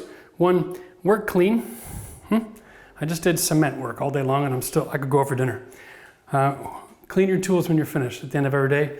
And I usually like to do it halfway through the day as well, okay? Because if you keep your tools clean, then you're not gonna be tempted to throw them in the garbage and waste your money. Secondly, if you live in some areas in this North American climate or around the world, you're gonna find the code requires you to use cement board as a backer, not drywall. Generally, that's the case in areas where they're prone to earthquakes. The problem with going with stone on a wall in an earthquake zone is that there's so much shaking that the paper delaminates off the drywall under the weight of the tile, okay? And so you don't want that crashing down and becoming part of the problem. So make sure you check out your codes. Other than that, we're gonna come back tomorrow. We're gonna use a grout. It's gonna be an unsanded grout. We're gonna get it done nice and quick. And then we're gonna be able to show you what this looks like when the feature wall is all finished. You know, and for those of you who aren't familiar with our channel, you know, my name's Jeff. We do a lot of renovations and remodeling projects on our channel. It's not just design aspects. So consider subscribing to the channel, hit the bell for notifications, and get in the comments section. Let us know who you are and the kind of projects you're working on, and ask questions, feel free. I'm in the comments section every day, and I love to help. Cheers. Okay, it's next day, boom, we're ready to roll. Now listen, just a word of warning. Whenever you're using a tile clip system, always give it 12 hours, bare minimum, to dry before you go removing it. Okay, you are exerting force and like away from the wall as you take these things off.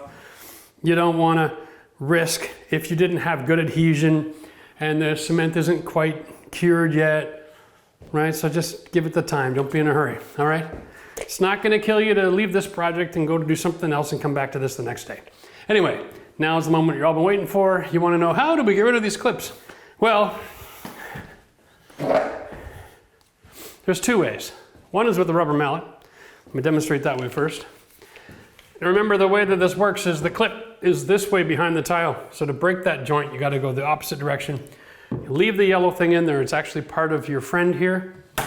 Oh, done. The reason you're using a rubber mallet is because you don't wanna mess up your tile, right? This won't destroy the glaze. It's like ASMR, really. It's like therapeutic. Or if you don't want to go out and buy a rubber mallet, you can always use a tape measure. That works too, because it's got rubber edges on it and it's not going to mark the tile. So now we're going to see if I know what I'm doing, and if I continue to work clean, every single one of these should break out without leaving a tab behind. Now you remember we used a different system earlier in the tile. Just use these little squares. See that? There's a lot of compression on this type of thing. You can't just pull it off with your finger. Dang nabbit.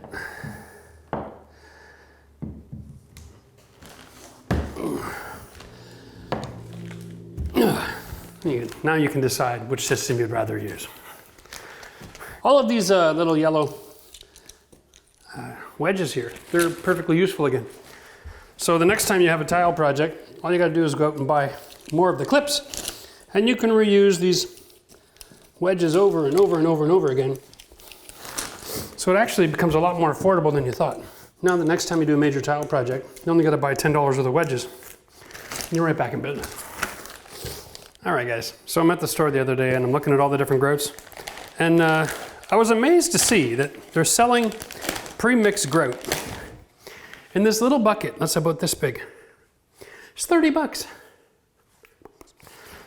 So this box right here costs $20, and I'll be honest with you, it makes 4 times as much grout. So if you're only doing one tile project in your entire life, then maybe it makes sense. Get the premix. I've never worked with it. I have no interest in knowing. I just don't see the logic in buying something that's been sitting in a tub on a shelf for months at a time just to expose it to the air, and then it's going to be... Anyway, enough said. When you're mixing unsanded grout, it's incredibly sensitive. If you ever make pancake batter, you'd know. Like most guys who watch this channel, you know that your cooking skills are probably, at least you make pancakes once in a while. So it's just a little bit of water. And that's a lot. That'll probably make enough grout for the whole wall. Okay? And since you probably are not very proficient, I would suggest starting off with 3 parts powder, 1 part water. Okay? And you'll see what happens here. We're going to mix on slow.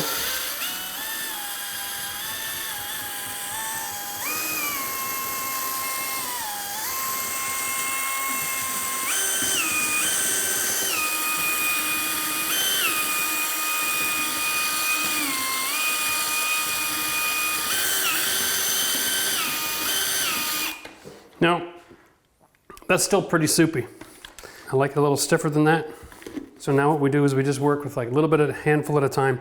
And if I got to add a little bit more water, what I'll end up doing is I'll take my sponge, right? And I'll just go like that.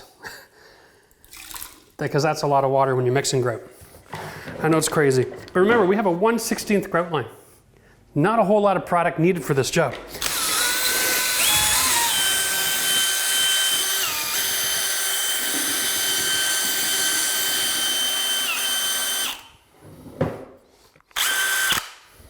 clean the tool. Now the reason that I'm a big fan of mixing your own grout, A, it's more economical, but B, if you've ever been to a big box store, you always see that lineup of people there that are doing returns.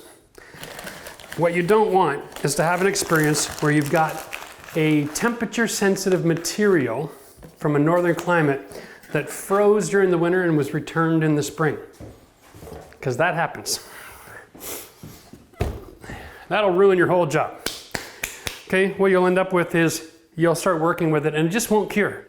If you've ever seen the comments section in these videos, you'll see people go, you know, I tried that premix grout, it just wouldn't dry. That's because it was frozen once, changed the chemical composition, and now you're screwed because you got to wash all that out and then go about buy more of it. Now, if you live in the south, you aren't going to get frozen grout, so no big deal.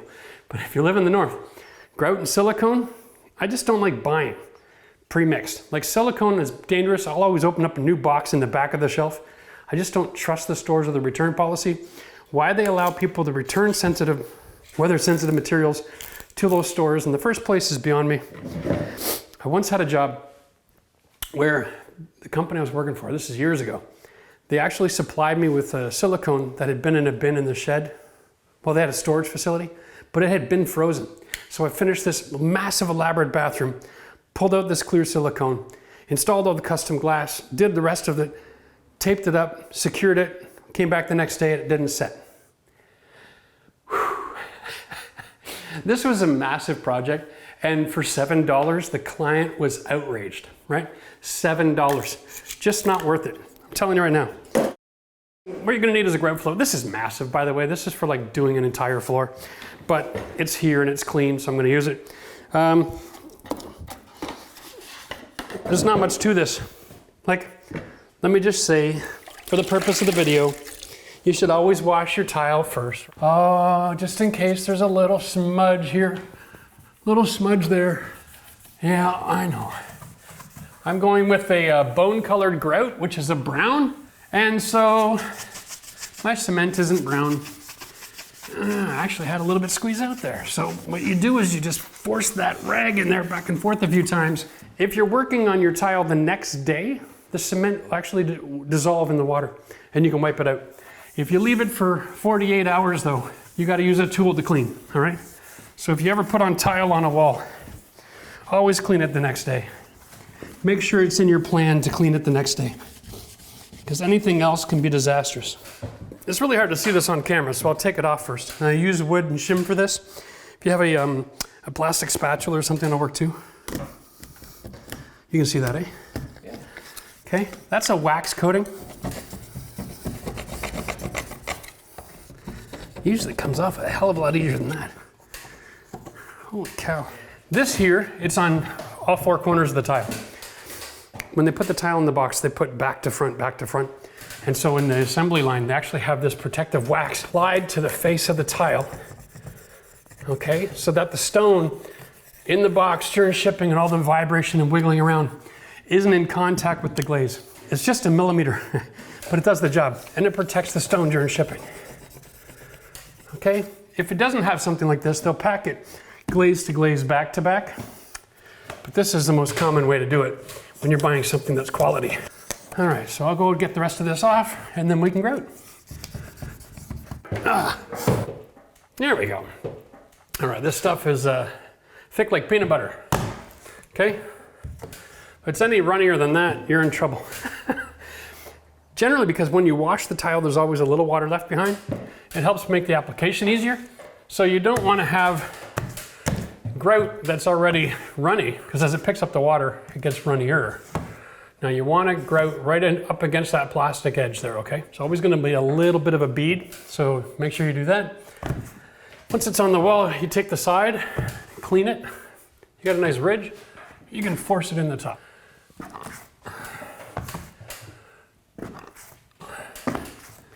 Grout floats have two different corners on them. One is rounded, one is square. Inside corners like this, you want to use the rounded. You want it to actually go in convex, okay? And then after, while it's drying, it might shrink up a little bit, but that's fine, at least it'll still be full. And the goal here is to get a nice clean line that I can actually apply some clear silicone to afterwards, okay? And that's it. Now, when that sets up, it's gonna look quite pretty. Yay. And I'll probably have to make a second batch just because this gap up here is so huge. It's gonna take a lot of this away.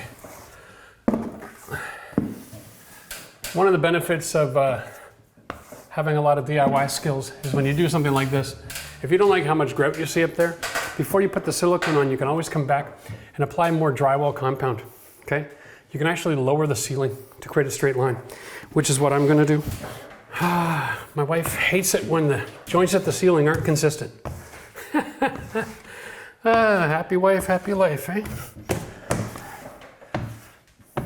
Now, I want to clear one thing up because I see a lot of examples on the internet, especially on YouTube. People will do grouting jobs, right? And they're going to show you to use this on a 45-degree angle, right? To have the trowel open 45. But the truth is about the 45, it's not just the tool, it's the direction you attack the grout line. If you come straight across, you're going to trap air, okay? So you want to start like this and always on an angle across the joint. Go in two different directions if you need to. Once it's full, then you can run across and clean it out. Make sense? You can't just have the tool on 45. You actually got to apply it on a 45. You want to ridge that in. That motion forces the grout nice and deep into the gap. Okay? And that'll give you really good performance. There's nothing worse than finishing up a grout job and then after it's drying, little air bubbles appear because all you got was a bit of grout on the surface because you trapped air, right? So this is how you avoid that. Boy, it's nice and hot up here on the ladder in the summertime, eh? Even with the air conditioning, okay. So for anybody out there who's confused, why is Jeff using Polyblend from Home Depot? It was convenience. Like I told you before, Home Depot is just like a convenience store. And sometimes it's just convenient to go there, right? My favorite store is on the other side of town from where I live. I wasn't driving all the way across town just to get my favorite grout. So that one has a polymer modified grout application as well. So it's similar to the one I told you not to use in my other video. We'll link that in the video description. But because I'm dealing with cold water with my washing and with my mix, and there's not a lot of product here, I'm more than confident I can wash this before it sets up. I'm going ahead with it. But if you're a first timer, watch that video and then you can decide for yourself if you think it's worth it to use this polymer modified stuff. It has its advantages, but my goodness, if it's a hot day outside, you know, you could be in a lot of trouble, which is why I'm starting up here first, because it's a lot warmer near the ceiling in the summertime in Canada, even with air conditioning, right? So you just don't want to let this stuff get ahead of you. There, look at that, it's already working out great. So the first step here is just to polish it in, get rid of the excess.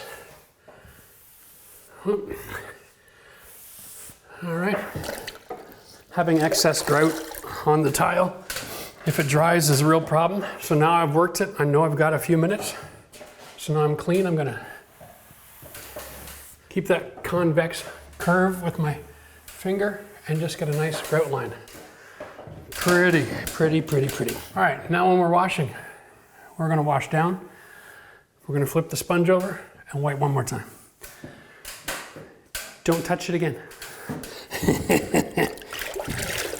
Okay, it's a damp rag, not one that's dripping. And you set it and forget it. Okay? Whatever's left on a glossy tile after that process, we'll wipe off later on. Okay? It's gonna be such a watered down version of whatever's on there. It's not worth trying to polish it off, okay? Let it all dry up. You can come back with a rag later and wipe it off. Haze is just haze unless it's epoxy. And it's not haze, it's still epoxy. That's the whole washing cycle right there. Okay, contrary to the grout line. All right, now we're in a situation here where we got opposing grout lines. All you need to know here is you wipe it off the same way you applied it.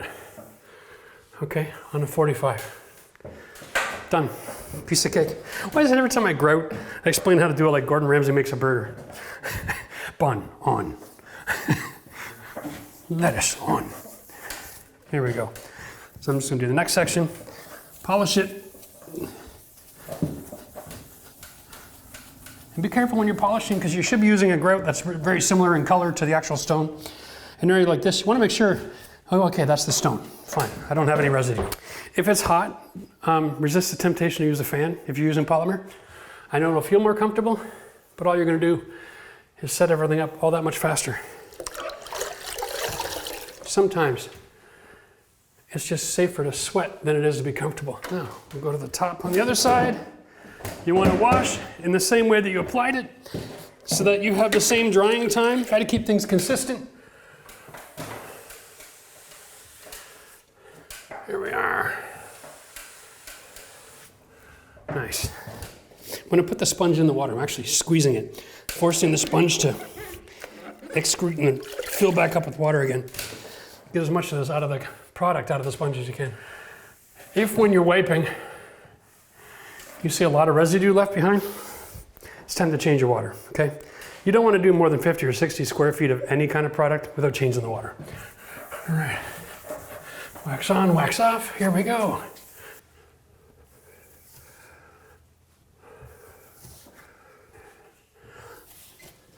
Okay, now guys, listen, just real quick. I know there's a lot of people out there showing you how to do custom carpentry, design elements, feature walls, but listen, here's the deal. The amount of tools it takes to do really good custom carpentry, you're probably looking at $3,000 to $4,000 in tools to do a good job. To be able to tile like a pro will cost you about 150 bucks. I'm just saying. If you take a look at the investment in tools, maybe 200, but if the investment in tools, and then the skill set is, can you apply mud to two surfaces and stick them together and use clips to make it perfect? Anybody in the world can make a feature wall with whatever pattern or size tile or texture or gloss. The options are endless. Just go to the local tile store, take a browse. You're gonna be blown away. Geometric shapes, no problem. You want linen texture, no problem. You want things that look like wood or things that look like stone, whatever you want to get. They have all of this at the tile store. The applications are always the same. Go with the skinny grout line, a little bit of blood, sweat, and tears. You can have a gorgeous feature wall for just a fraction of the cost of the tools it takes to learn how to do carpentry. Just saying. This tile here, pretty sure it was running around $7 a square foot. Okay, so it's expensive. But what have I got? 8 by 8, 64 square feet, right? So 64 times 7, 4, 5 tools. $700 all in, tools and material. You can do a feature wall at home. For $700, you can buy a decent chop saw so that you can do carpentry in a bedroom wall. But for the same 700 bucks, you can make a feature wall. Come on. This is the way of the future. Learn how to tile, and then you got a skill set that you can use to apply to every other renovation in your home. Start on a feature wall, gain some confidence, then tackle your bathroom project, okay? Don't do your bathroom until you've had some experience. This is a great place to start. Not a lot of cutting, but all the basic skills are right here. And when you're done, you've got something amazing to put your bed up against. That is money in the bank. Now we're gonna show you the after project. There's not much left to do here. I'm gonna do a little bit of touch-ups. You can see over here, now that I'm done grouting, I'm gonna pull these out. I'm gonna wipe this up. I'm gonna get some drywall compound. I'm gonna fill the wall up to the plastics. I'm gonna level off that edge up there with some drywall compound. It's gonna be amazing. We're going to show you the after projects when it's all done and all painted and all the baseboards installed. I hope you enjoyed this project. Remember, you're your best contractor and you can do this yourself. Now that's a feature wall, right? And remember this, when you go to the tile store, there's so many options out there. Any wall in your home can be a feature wall. You can do a hallway and have great texture. You can do the living room or the kitchen, round fireplaces. Anywhere that you have a wall, you can throw tile. And now you know how to do it. You can upgrade your home and maximize its value. Have a lot of fun with it. Hey guys, Jeff from Home RenoVision here, and today we are dealing with doors and trim. I just finished trimming it out, which basically means to hang the door, add the casings. And so today's video is going to be all about how to finish from here. Like how to get the best finish possible.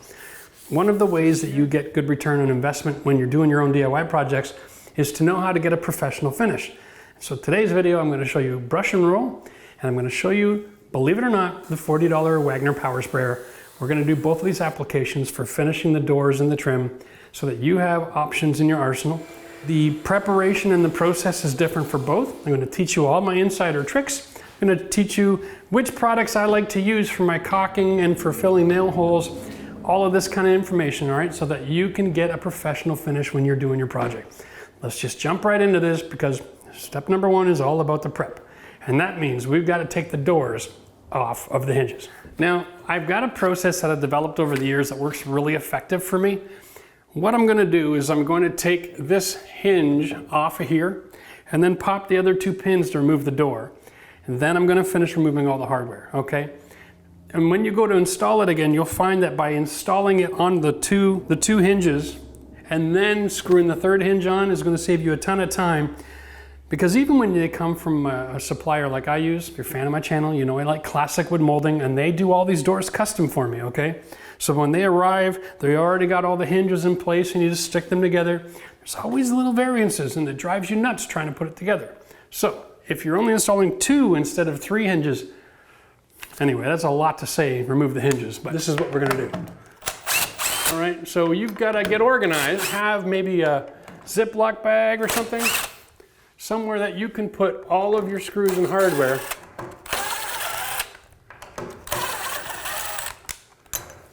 Okay, boom. Now we're just gonna pop the other 2 off. Boom. Okay, hold it from the top. All right, one down. Okay. Now when you're finishing your doors and trim, just get rid of the hinges. Don't try to be a superhero and paint around them, cover them all up in tape. This only takes seconds. And it'll make sure your job finishes perfect every time. The truth is it takes longer to put tape on than it does just to remove the hinge. Now you want to make sure that you're using, here, there's a lot of different companies make this stuff, but it's a siliconized acrylic caulking. This isn't a painter's caulking, this is for doors and windows. It's a 30-year product and it goes on really awesome. Just cut the tip on the angle, okay? And you want to do this first because this takes about an hour or so to dry, closer to 2 before you can paint, all right? So you want to get all your prep work done, get your caulking on as fast as possible. And with the hinges gone, you can do this gap right here. And if that gap is caulked, then your doors are going to look amazing at the end because you're not going to have that obvious gap behind every one of your hinges that everybody gets when they tape them on.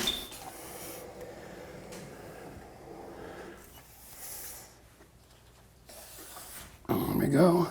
So now we're going to get into what separates the men from the boys when it comes to your finishing work. Everywhere you have wood contacting wood, even if there's a nail in there and it's got a nice tight joint, most professional painters do not caulk this joint here on the door trim, okay? And I don't know why, because they're all guaranteed to crack at some point in time. There's always going to be expansion, contraction in a house, and those joints will always crack. Now, you don't want a lot of caulking in there because you've got a door closing, right? But a good finisher will always install this trim just a millimeter away from the door. And then what you do, you want to go with that cut tip almost flat to this piece. You see there? Okay? Just on a bit of an angle. And you're going to add just a little bit of material so that it fills that gap without being a huge concave mess, okay? But you're still going to want to have a little something there.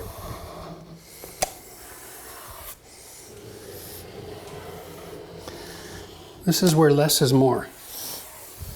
You're going to want to do every joint in that same manner, every joint, even these little ones around here.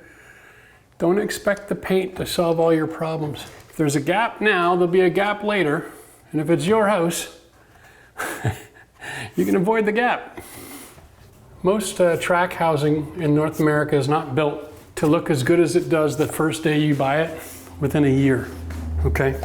They cut all kinds of corners, and this is one of the ones they cut the most. It takes a long time to do your finishing trim properly, but it is worth all the effort you put into it.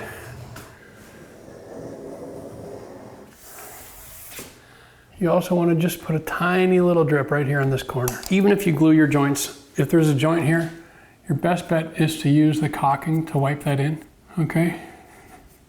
Just a bit of a rub. And then get rid of all the excess. Make sure you don't fill the nail holes with it either. That's not what caulking is for. Never use your caulking to fill a nail hole because caulking shrinks a little bit when it dries and you're gonna get a bad look. If you wanna finish this, you're gonna wanna use this product.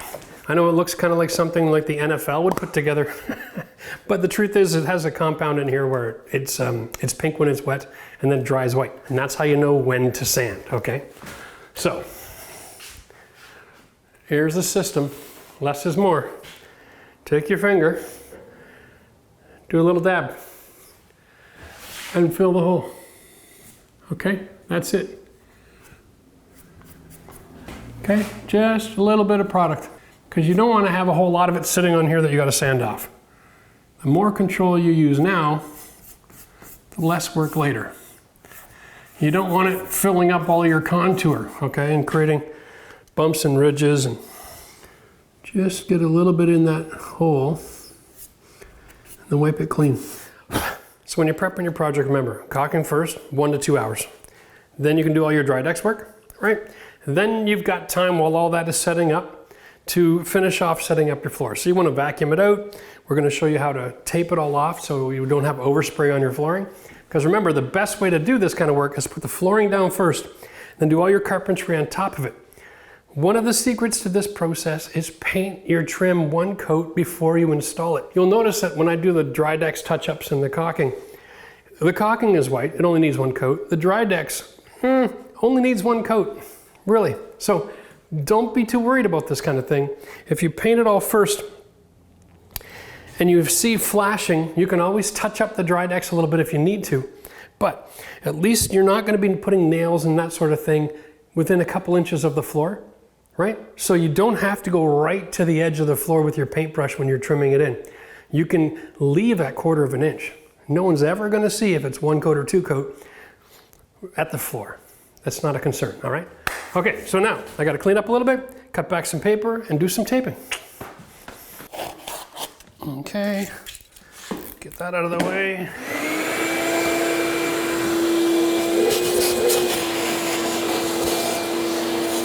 So for the purpose of the demonstration today, I'm going to be spraying this column and I'm going to use the brush and the roller on the other side. But I'm going to show you the different ways to tape off. And here we go.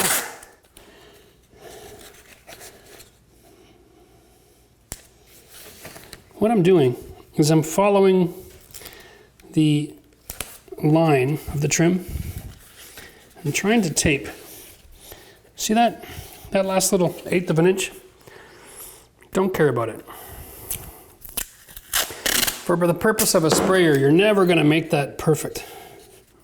The point is this, when we're working with acrylic paints, you're going to want to have either some nail polish remover with acetone in it, or you can just buy a little jug of acetone at the hardware store.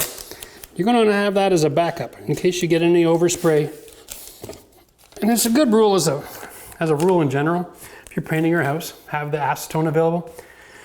Surfaces like flooring and windows and that sort of thing, you can clean the paint off real effectively using a Q-tip and acetone. And when we're here, right, we're creating an environment here where I'm not going to wreck my flooring.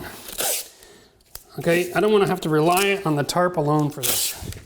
Well, the only time I use painter's tape is when I'm doing my trim. Bring the tarp up and around, okay, like that. And I know you're all asking, what about this little space over here? Well, we're going to cut a piece of baseboard and we're going to install it with caulking only. And then we're just going to paint it all in. I'll show you that in just a second. Gotta make sure your paint's well shook.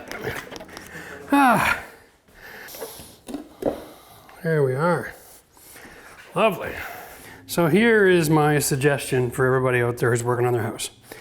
If you're going to install your trim on top of finished flooring, at the very least, paint the bottom of your trim. Okay? When you install it, you can nail on the higher surfaces. You never have to have a brush come close to the floor. If you paint your bottom of your base first, if you paint the edge of your casings first, it's just the Easiest money. Now when you're painting, you want to paint with just a little bit of paint. This is not the time to try to slap it on so thick that it covers in one coat. The effective way to paint trim, okay, so that you don't get too much texture. You don't get those paint lines from the brush. Use less paint. Use 3 coats if you need to. This stuff here is gonna dry in about 10 minutes and I can recoat. I'm just gonna set it off to the side and recoat. Okay, and then I can cut it and install it and it's all finished. Don't have to worry about, don't paint like this on your trim. Don't go like that, okay? Look how horrible that looks. Looks like something painted from 1905 with lead in the oil, you know? It's disgusting. There's so much paint there. All right, don't do it. Now it's gonna take me a week to dry this out. So we'll set this aside, we'll let it dry, and then we're gonna cut and snap them in, and we'll move on to the next part of the prep work, because now my dry decks is all finished. I'm gonna sand it all in, and then I'm gonna vacuum it all up. Because when you're painting, dirt is your enemy. Gotta have a clean job site. Wash your brush between every use. Don't let it sit around because it'll be garbage in about 10 minutes. So this is the kind of sanding block I like to use, guys. All right, you get these at the Home Depot. They've got the angle so I can do my drywall sanding. But the coolest thing about this is, even if your sponge is worn out from prepping your room, you gotta still have good corners on these sides. You hardly ever let that touch the wall. Now you get to use the other half of the sanding sponge, so don't throw them out if the front gets destroyed. Because what we're gonna do is we're gonna set these corners in every one of these grooves, okay? Wherever we see there was dry decks. Recontour the trim. All right? So now the hole is filled, but you can't even see the hole. There's no material left on the trim. So these ones I gooped up really good just to make the point of how this works, right? We'll set that in the contour, the next contour, this little edge. Use the sponge to follow the contour. You can press it right into the contour, right? And then I got one more ridge here. Bam. Now the hole is filled and the trim looks perfect. You only get one chance to get this perfect. Okay? And perfect is what you want to start with. Because everything you do for finishing work is a lot easier if you're working with a perfect surface.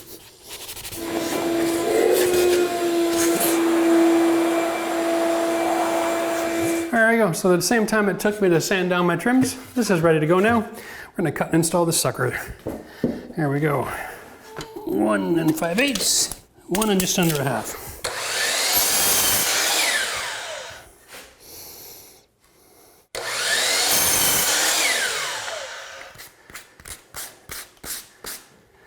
So the secret here, when you're doing this kind of work, guys, is the thickness of this trim is the same as the thickness of the casing.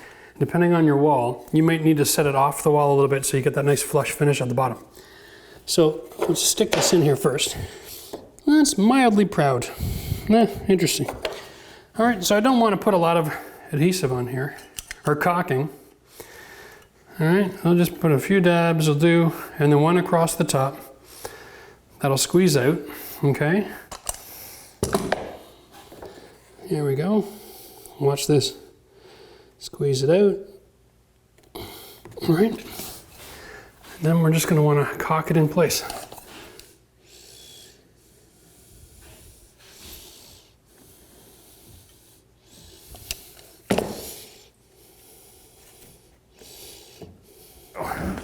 One down. Now the reason you don't want to use nails is because with little pieces of wood, if you see the profile, a lot of times they're hollow on the back. You don't want to nail down here because then you got to touch it up and sand it, right? And you're painting close to the floor again. And if you put your nail up here, you run the risk of snapping it and it could break in half, okay? So don't use any nails on small pieces. Well, that's lunch. It's hot up here today, my goodness. We're gonna just take a quick break, let it all finish drying. Then we come back, we're gonna do all the painting. All right, guys, last thing in the prep list, Kilz, right? And the reason we want this is because whenever you're dealing with like a finger joint pine or any like wood that's not MDF, you're gonna have the occasional knot or stain area. So you're gonna wanna try to preemptively strike this, right? So the trim that comes from my trim shop is all primed in advance. If there was discoloration or staining that was gonna come through, I'd see it already. And so most of this wood looks pretty darn good, but there is this one stain right here. that is a little bit of a knot. Imagine that. That's all it takes. Mission accomplished. Now, I got a bit of a drip here. I don't want the drip, so I'll clean that up. And here's the deal. On the can it says wait an hour to paint. It's good advice. They put it on there because that speaks to every condition you're working in, right? But if it's warm and it's dry, this will be good in about 10, maybe 15 minutes. So you just want to double check. As long as it doesn't wipe off, you can brush and roll or spray, so no worries. Love this stuff. All right, now we're gonna start with painting with the brush, okay? If you're a fan of the channel, you've maybe seen some of this information, but we're gonna go through it anyway. Angle brush, 3, 2.5, whatever you're more comfortable with. Paint can, get it empty to about here. Okay, you want about 1.5 inches of paint. And you load up the brush. And then you clean off the outsides, especially with trim. Okay, the more you clean, the more control you have. Now nothing's dripping, there's no mess, okay? You can work in your good clothes, and when you're done your paint job, you can go to Sunday church.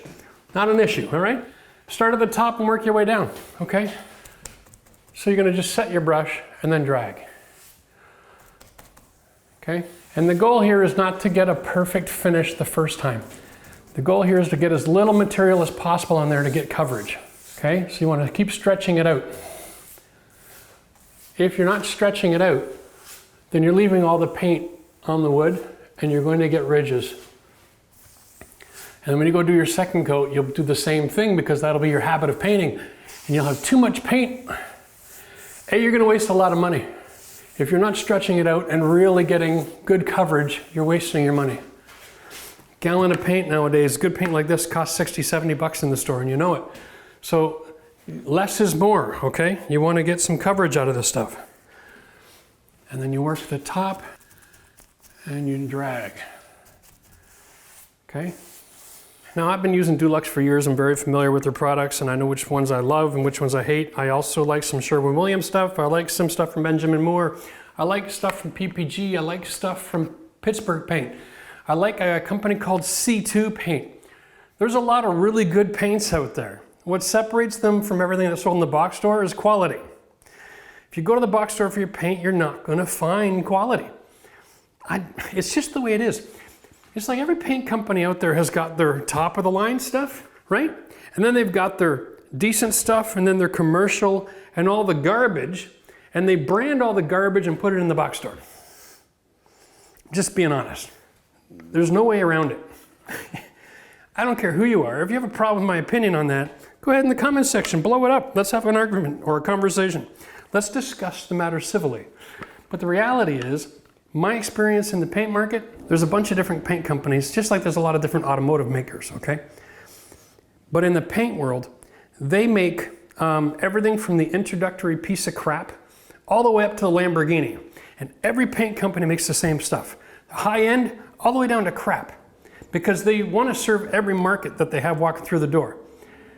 For whatever reason, I think Benjamin Moore and C2 are the only stores that I'm really aware of that don't sell a real crap baseline. Right? They don't sell a new home construction paint product line. But almost everybody else does. So you got to be careful when you go to the store. You get what you pay for. All right? You can buy a $30 gallon of semi-gloss trim paint, and you need 2 gallons to do the same work as 1 gallon of this. Because it covers so much better. 1 brush line, 3-4 feet of trim. And I cleaned it off. Think about it. There really is, you get what you pay for in the paint world. So don't be afraid to spend good money.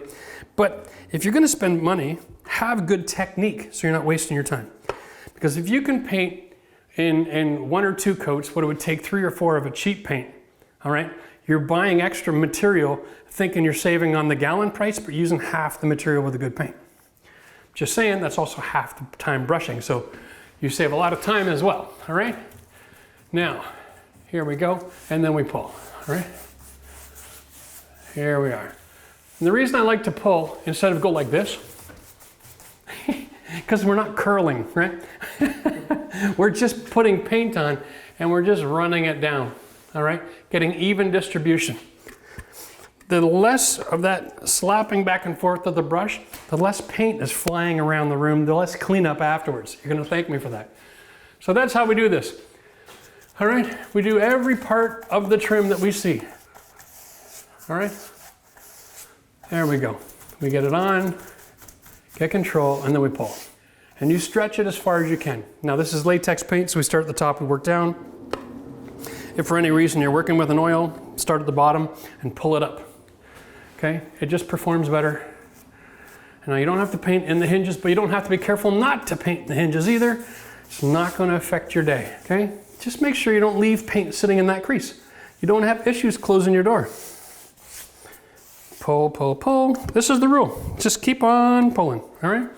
Now, you can go up like that and leave all kinds of paint in that corner, all right? And then you can just pull from it. See that? That guarantees you fill all that crack up with the paint. When in doubt, you got a texture or something that's causing you a problem, go across grain, and then you can pull it down. Whenever you find yourself having to go back the other way in order to get coverage, it means you're running out of paint, all right? Just keep on pulling. Now my brush is nice and dry. I'm gonna go back and clean up all the extra paint that I had sitting there. Okay, now, even with the good paint and this technique of stretching it out and pulling it, you're trying to use as little amount of paint as possible to get your coverage, all right?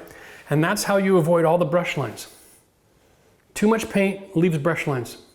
It's like a snowplow driving down the street. All the extra just gets pushed to the side. Same with the brush, okay? So if you have too much paint and you see lines, when you see ridges like this, it means somebody used way too much material, okay? There's enough paint here to paint the rest of this trim. Way too much material. And people who paint like that are throwing their money in the garbage and getting a poor result. Okay, there's still too much material here. I'm just gonna just keep on dragging this down till I get it where I want it.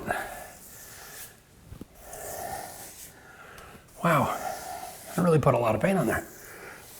But you get an idea how much coverage you can get from just a little bit of paint, right? Okay, let's talk about the bottom now. To paint the bottom, you wanna pretend you're painting a ceiling. So invert yourself and paint the same way. You get upside down, and now you start from the top and you pull the paint away. Okay, you don't even need to have tape here. You just use the tip of the brush to push it towards the edge of the wood, and then you pull it away. You're in control. Set the heel of the brush, and then pull it up. Same thing down here. You're gonna want to get right underneath the bottom with the tip.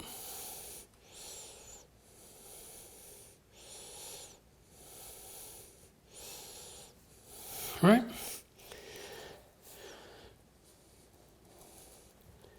So when you set the brush and then you apply pressure, you push the bristles down. You don't want to try to start at the edge, okay? Get close, push the bristles down, and then paint it. Okay?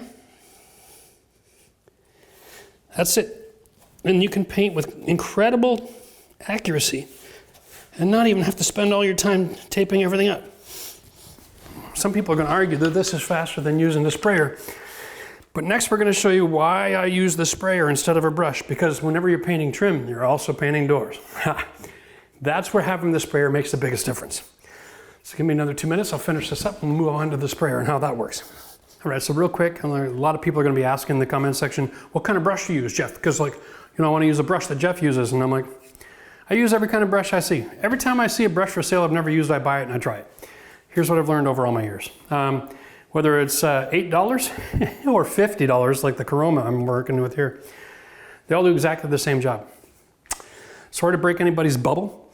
I know a lot of painters get really under the collar about this. Oh, you gotta have a Purdy. If you're not using Purdy, Purdy's not the best thing in the world, okay? But it is a Lexus. It's a nice brush. But they also sell a Purdy brush at the local building store that's not the same quality as the professional Purdy brush. So how does a consumer, how are you gonna know? Do you hear, oh, Purdy's the best, and so you go to your local building store and they're selling a Purdy and you buy it? Same company, different product level, different quality level. Don't spend 30 bucks on a brush at a local building store. You're buying a $10 brush, okay?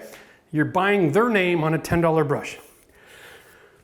Purdy may not be happy about that, but maybe if they weren't trying to deceive everybody with their name on a piece of crap, I wouldn't have to tell everybody. So anyway, feel free to buy a $10 brush. Go to your local Sherwin-Williams or Dulux or Benjamin Moore. Say, hey, you got a $10 or $12 brush? That's what I'm gonna buy. I like a 3-inch angle. That's my favorite. I know lots of people who like a 2.5. That's fine too. But if you can carry a lot of paint and you paint with this technique, a 3 makes everything so much faster. And you can almost get one at the local dollar store. The value of the brush really comes down to how often you're going to use it and how long you want it to last and how many times you can clean it without it falling apart. Okay? As a homeowner, if you're just doing a couple of rooms and you want to buy a $3 brush at the dollar store, that's fine, but the hairs are going to come falling out while you're painting, so just pay attention to that and wipe them off as you go. And you can do a $3 brush. If you're going to be painting a lot for the rest of your life, then invest in a brush that you can wash and let dry, and it'll have it in perfect condition day after day after day after day, and you can have a brush like this last for a couple of years. Just saying, it's worth the investment if you're going to be using it to make money. All right, so the same can that I had here, right? I added just a touch of water. Went about 10% water, and I'm just giving it a bit of a stir now. You can't spray a semi-gloss 100% acrylic paint without adding a little bit of water. You gotta thin it out just a touch, okay? It's gonna look like junk as it hits the trim. All right. Here we go, Wagner Power Sprayer. Now, remember how much we got done with just a few brushfuls? Imagine, that's actually a lot of paint right there. When you think about it, compared to a couple of brushfuls, let's see how far this goes. Okay, so here we go. We got our paint, and we're gonna turn it on. It's gonna make a little bit of noise, and then I'm gonna show you how this works. The key here is to make sure that your flooring is all covered so you don't have overspray, okay? There we go.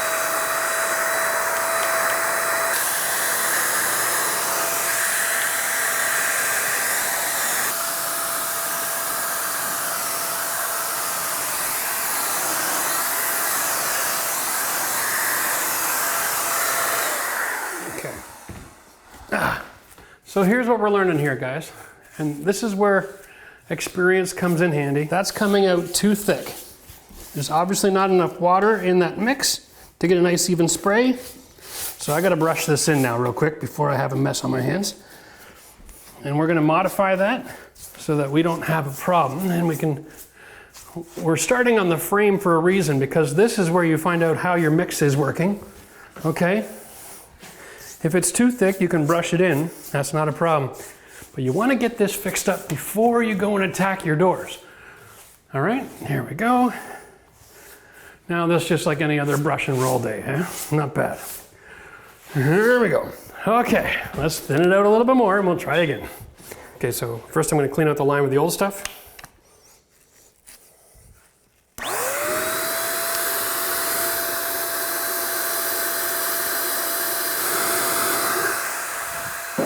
Here, let's give this a try. So we started with 10, now I'm at 20% water, all right?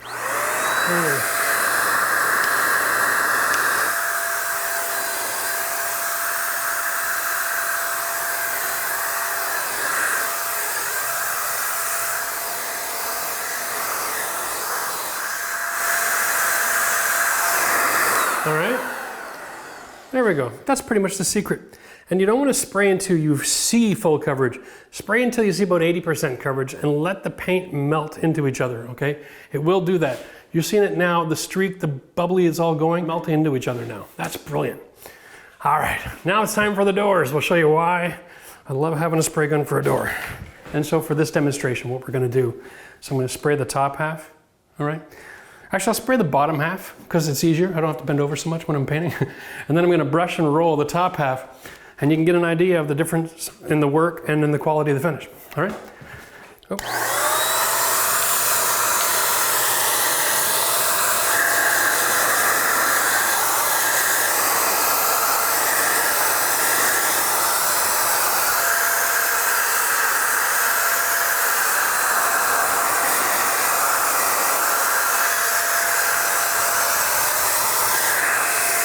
All right.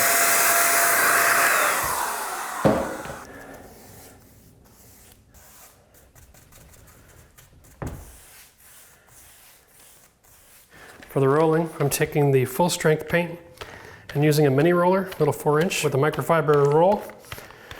Okay. I know a lot of people like to use a sponge roller when they're working with smooth surfaces, but I like to just buy a good quality paint and then let the texture melt itself out. And in this situation, With the brush and the roller, less is more. With the sprayer, you're gonna find a little bit more is better.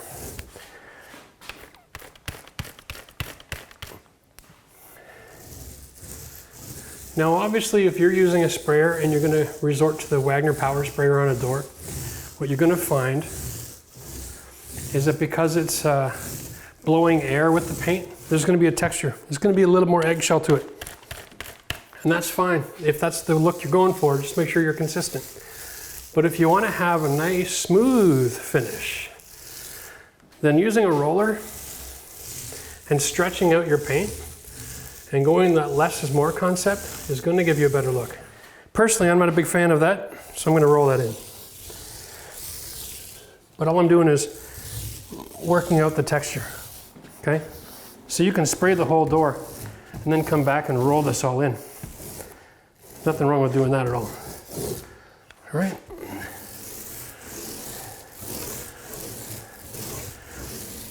Now with the rule with finish paint, a lot of doors out there are what we call 6-panel.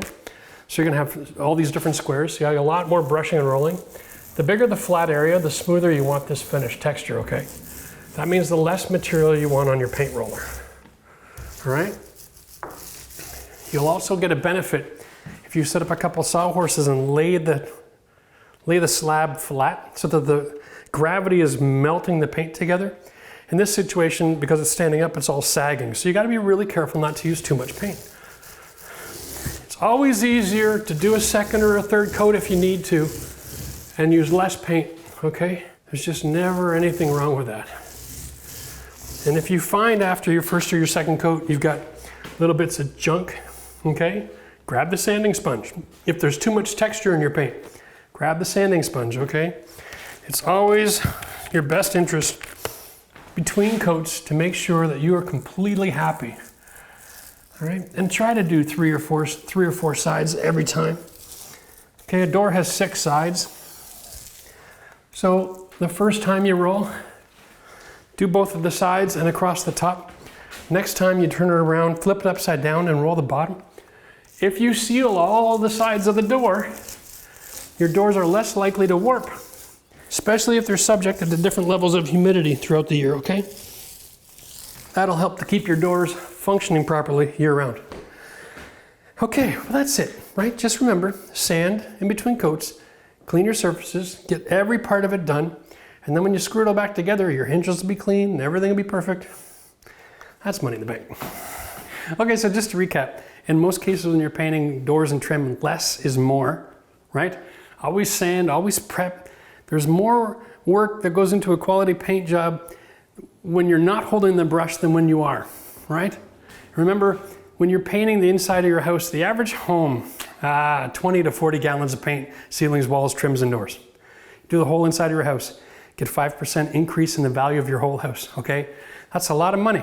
And it's not a huge investment because in a lot of cases, the paint for a whole house, you know, the ceiling paint and the wall paint, it's a lot less money than it is for the doors and trim. It's affordable. It's a DIY project you can afford to do yourself. Dress up your house, make it beautiful, and earn some money while you're at it. Hi, in this video we are going to show you how I wrap these beams, all right? Now these are my original collar ties from my farmhouse. We wrapped them, created this H effect. This is a great technique for any DIYer to wrap a beam and make it from a beam to an architectural feature. Whether you're doing horizontal beams or vertical posts or you're installing faux beams, all the information you're going to need is going to be in this video if you're painting or staining. So let's just jump into this. Now we've got 16-foot lumber that we needed to bring up here. So we couldn't bring it up through the staircase. We brought it through the window. We'll show you our tricks for doing that as well. And if you have questions about anything that's going on, throw them in the comment section. And don't forget, give this video a thumbs up if you like learning how to do DIY projects in your home that make your house worth more money. Cheers. If you've got to work alone and you're going to wrap beam, do yourself a favor. Get the right length of wood to fit so you don't have joints. Then you want to bring it into the room and let it climatize for a couple days, all right? If you don't let it climatize, when you do your cuts, you can come back the next day and have huge gaps everywhere and it'll drive you nuts. I'm just going to be pulling these 16s through the window and I'm going to use this paper towel as my lever point so I'm not going to damage my window trim. All right, now moving on to staining. So before you stain, I'm just gonna explain my concept for installation. So this is gonna be the bottom of the beam, and it'll be nailed to the existing collar tie.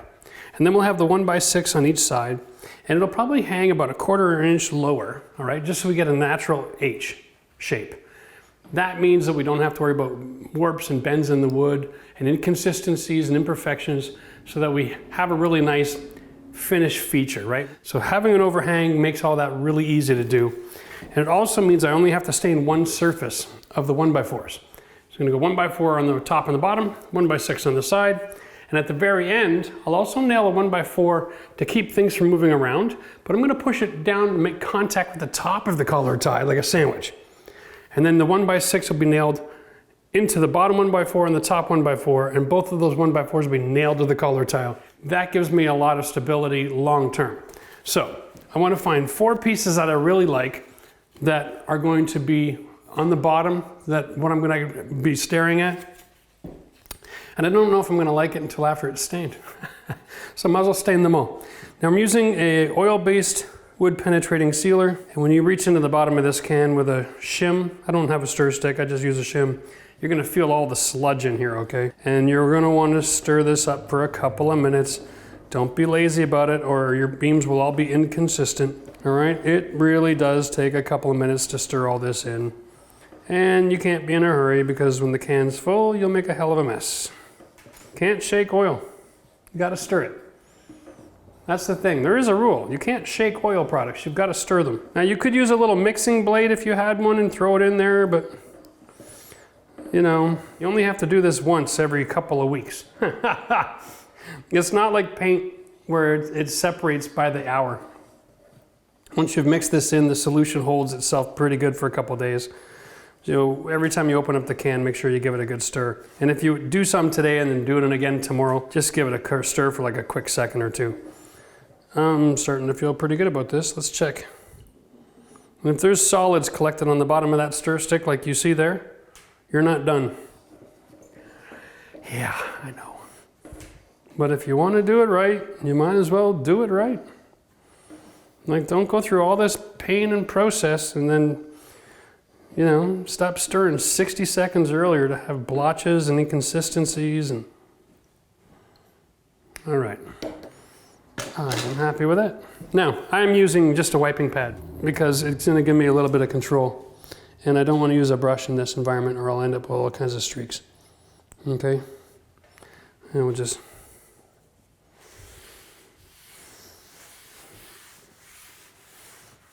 Now, the oil penetrating products, if you have really dry wood, you're going to want to get it wet first. My benefit here is that this stuff was actually sitting outside yesterday and it rained. So there's plenty of moisture. The grain's already open. I don't have to worry about that in this product. All right. If you don't like the way it looks, you can always go to a gel stain. All right. Because at least a gel stain, you can leave more product on the material. You don't want to do this kind of like artificially by just leaving too much product here.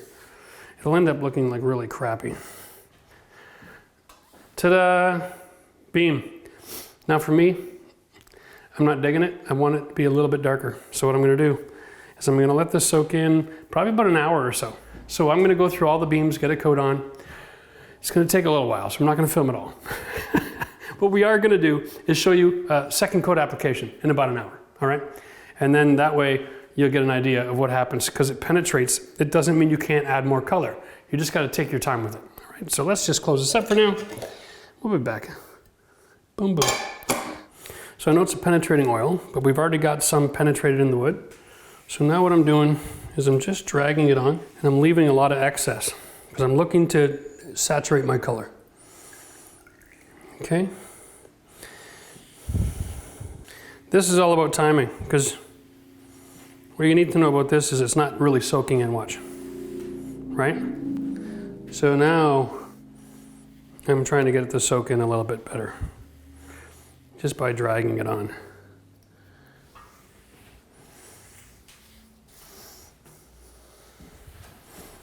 Now, we're gonna give that about, I don't know, 5-10 minutes. And then we're gonna just test a little corner. And then we'll see if we like the color. And if not, we'll let it sit a little longer.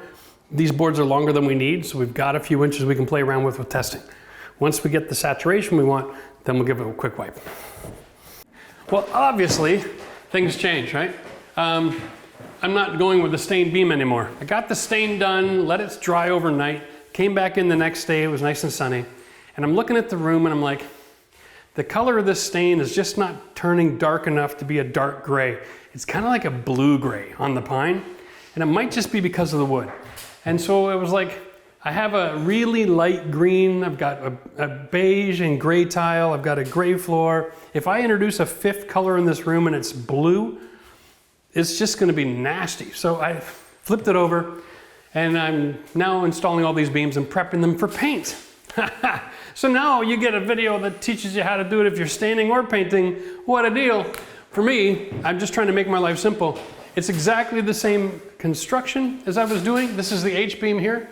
Okay, it's finished. The other two are done. I saved this one so I can walk through the steps. What I'm doing here is I'm just removing this metal bracket with my laser level on it.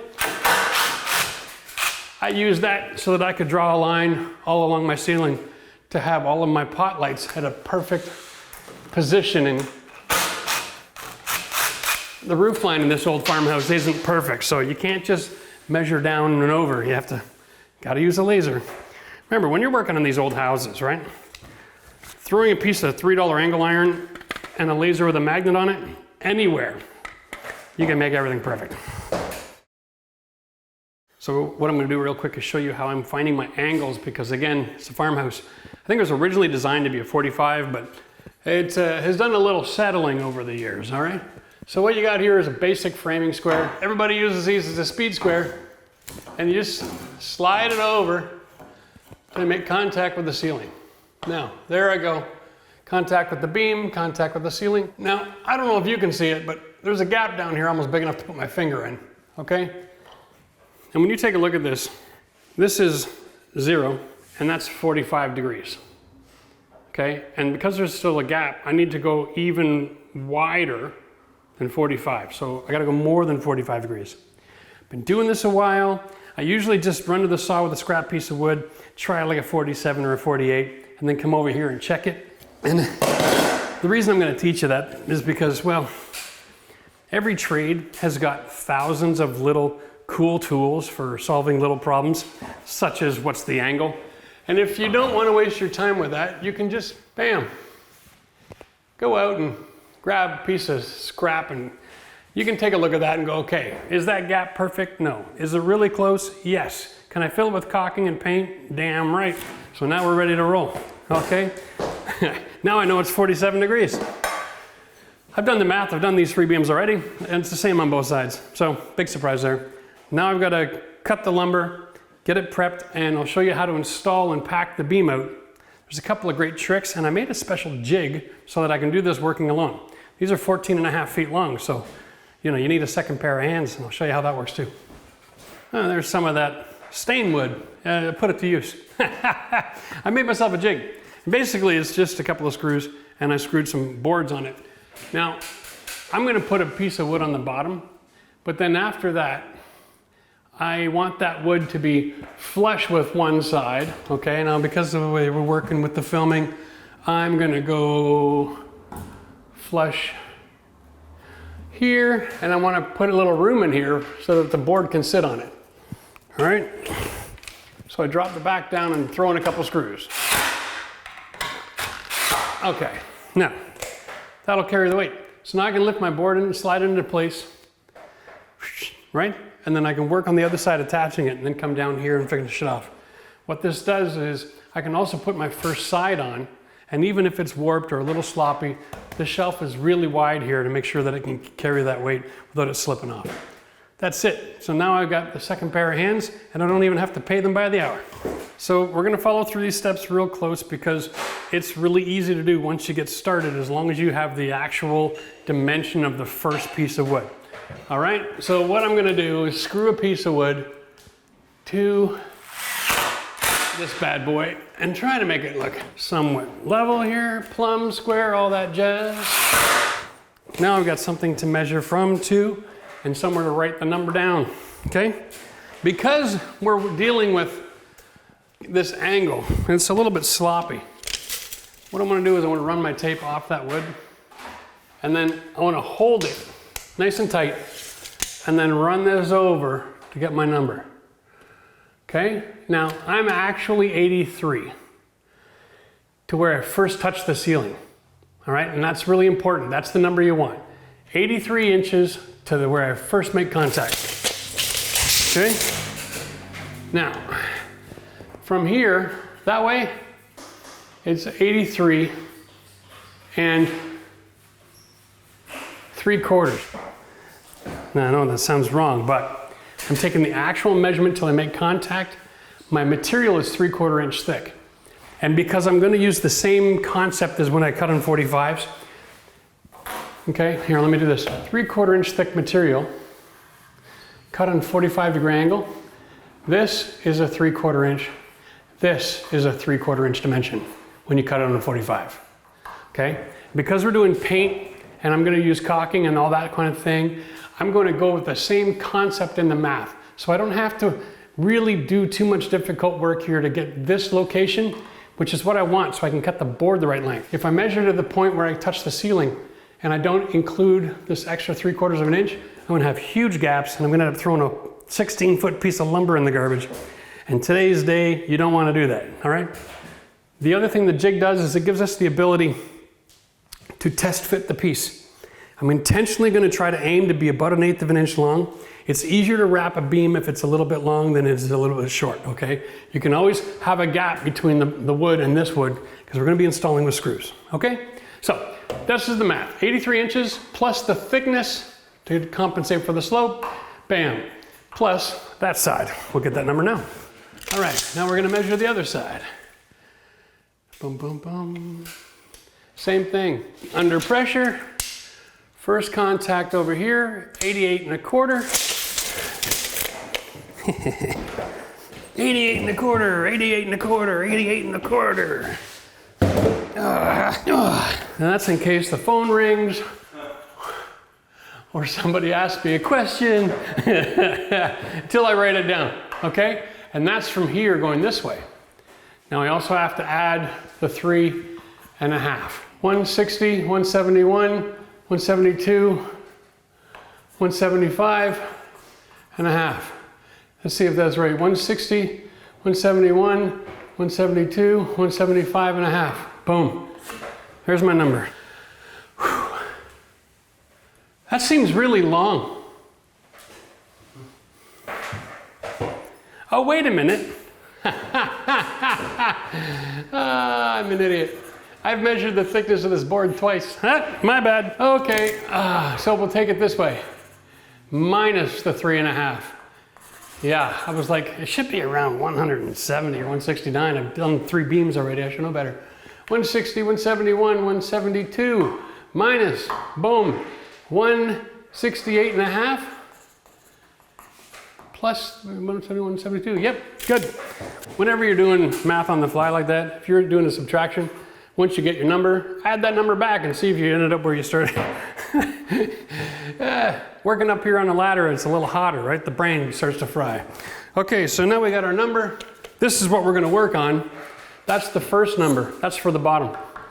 Then 1/6s, okay? What we're gonna do is we're gonna add about 3/8 of an inch to that number. So I'm gonna actually cut it at 169. I'll add the full half, because generally when you're cutting angles, if you're a little bit off and you take too much material off, if you've started with just a little bit extra mercy, it'll be nice and snug at the ceiling. If you get up there and you can't fit it in, it's fine. Come down and take a second cut, right? Measure once, cut twice. That works every time and you never end up throwing anything in the garbage. Remember, the cost of wood these days, it's better to have to cut a second time because you're gone a little long than to have to throw something in the garbage. Where the hell else am I going to use something here that's 1/2 inch too short? Now, we don't need this here anymore. This is now my cutting list. It goes next to my saw. First thing I do is I'm going to cut the length and then I'll add the angles.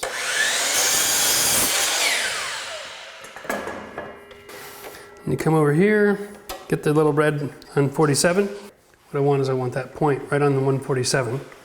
Sorry, on 47, and I go to there, and then I push down on the handle and lock it in place. Now you want to focus on this corner to set the board in the right place, because the blade comes down and obviously it's not making contact with the yellow piece, it's cutting right next to it. So you want to stick it about 1/8 of an inch out and get to know your saw. Everyone's a little different. Some saws even have a laser line that makes life simple, but I don't like to pay for a laser.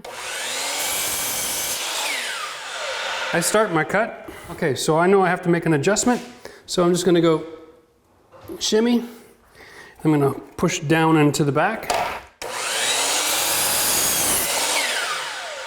There we go. And if you can make a perfect end cut, then I'm maintaining the mercy in that piece of wood that I originally measured with, right? Always keep that mercy. Oh, for the love of God. What's up?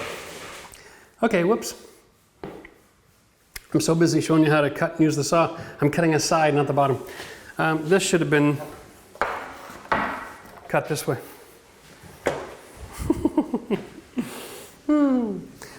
Lucky me, I bought one extra piece of wood. Oi, oi, oi, oi, oi. Because I knew something like this was going to happen. Well, I'll save that for trimming out a window. I've been at this so long. It's kind of funny because I have a window in the bathroom and a window in my spare room that both have to have the jam extension done still. So I haven't cut the wood to do that, just in case. I had leftovers or I screwed up a cut. Always cut the longest stuff first and work your way down in size. Because if you make a mistake on the long one, you can still use it in the room, right? Okay, let's get the length here first.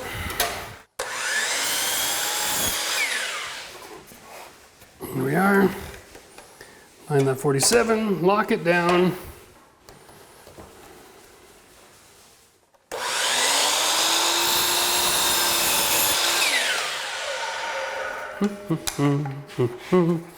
I like to remove this stuff as I go because if it's laying there, the blade will catch it and kick it up in your eye, and that's dangerous.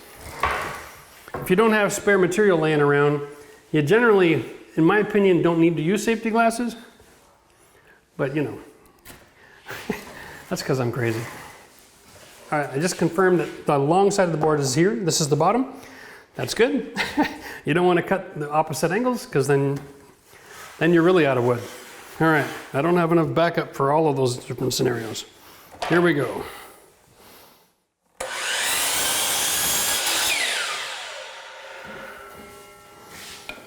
Okay, another tip for you while I'm thinking about it. Buy yourself a garbage can.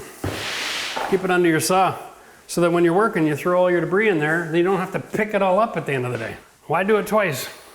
You know, when we're in the trades, if you touch something, you put it where it goes. You don't just set it on the ground or move it from A to B. If it's garbage, it goes in the garbage if you touch it. As soon as you pick it up, don't waste your time and have to make someone else touch it again, right? You'll find that it'll be really good for your workflow. Follow that advice. Here we go. Get the long side. First thing we do is we're going to lift it up onto our jig. All right. So the other side I just started flush. The beam itself is really warped. And I'm going to try to straighten it out a little bit. But because the jig is pulled tight to the side, right, there we go. And there we go. Now I'm going to come down through the middle, throw a few more screws in, and I'm going to try to get rid of the bow. I don't know if the bow is in the beam or in the wood. You don't need to worry if you're a little too far on one side or the other. You always want to have your material wider than what you're attaching it to. Give yourself mercy.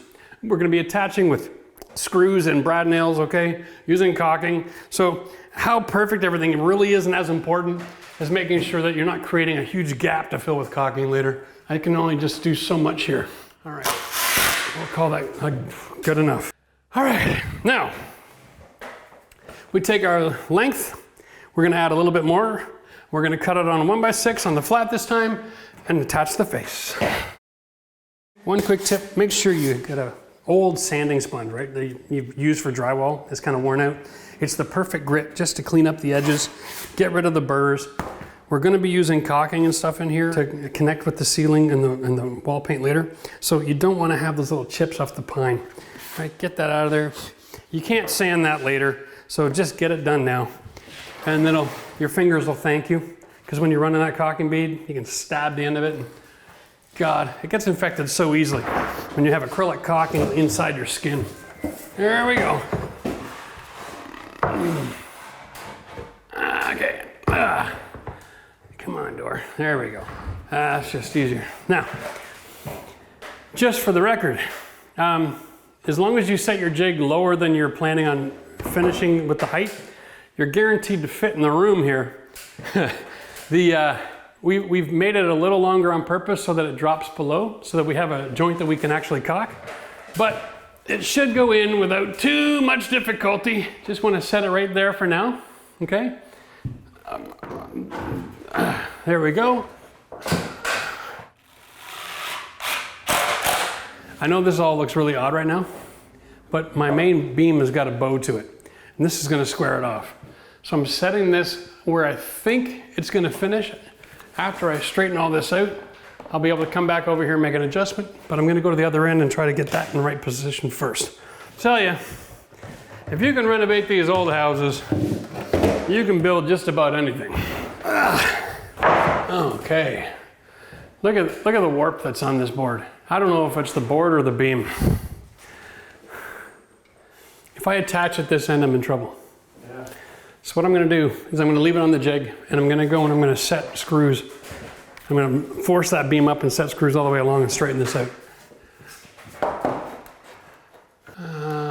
It does have a bow. See how it opens up? A 1x6 is making perfect contact. There we go. At least we have an answer.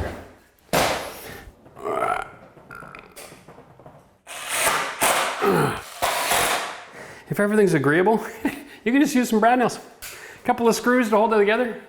But because I'm fighting every inch of the way, I'm actually screwing all this together just to try to find some consistency in it so it doesn't look too stupid.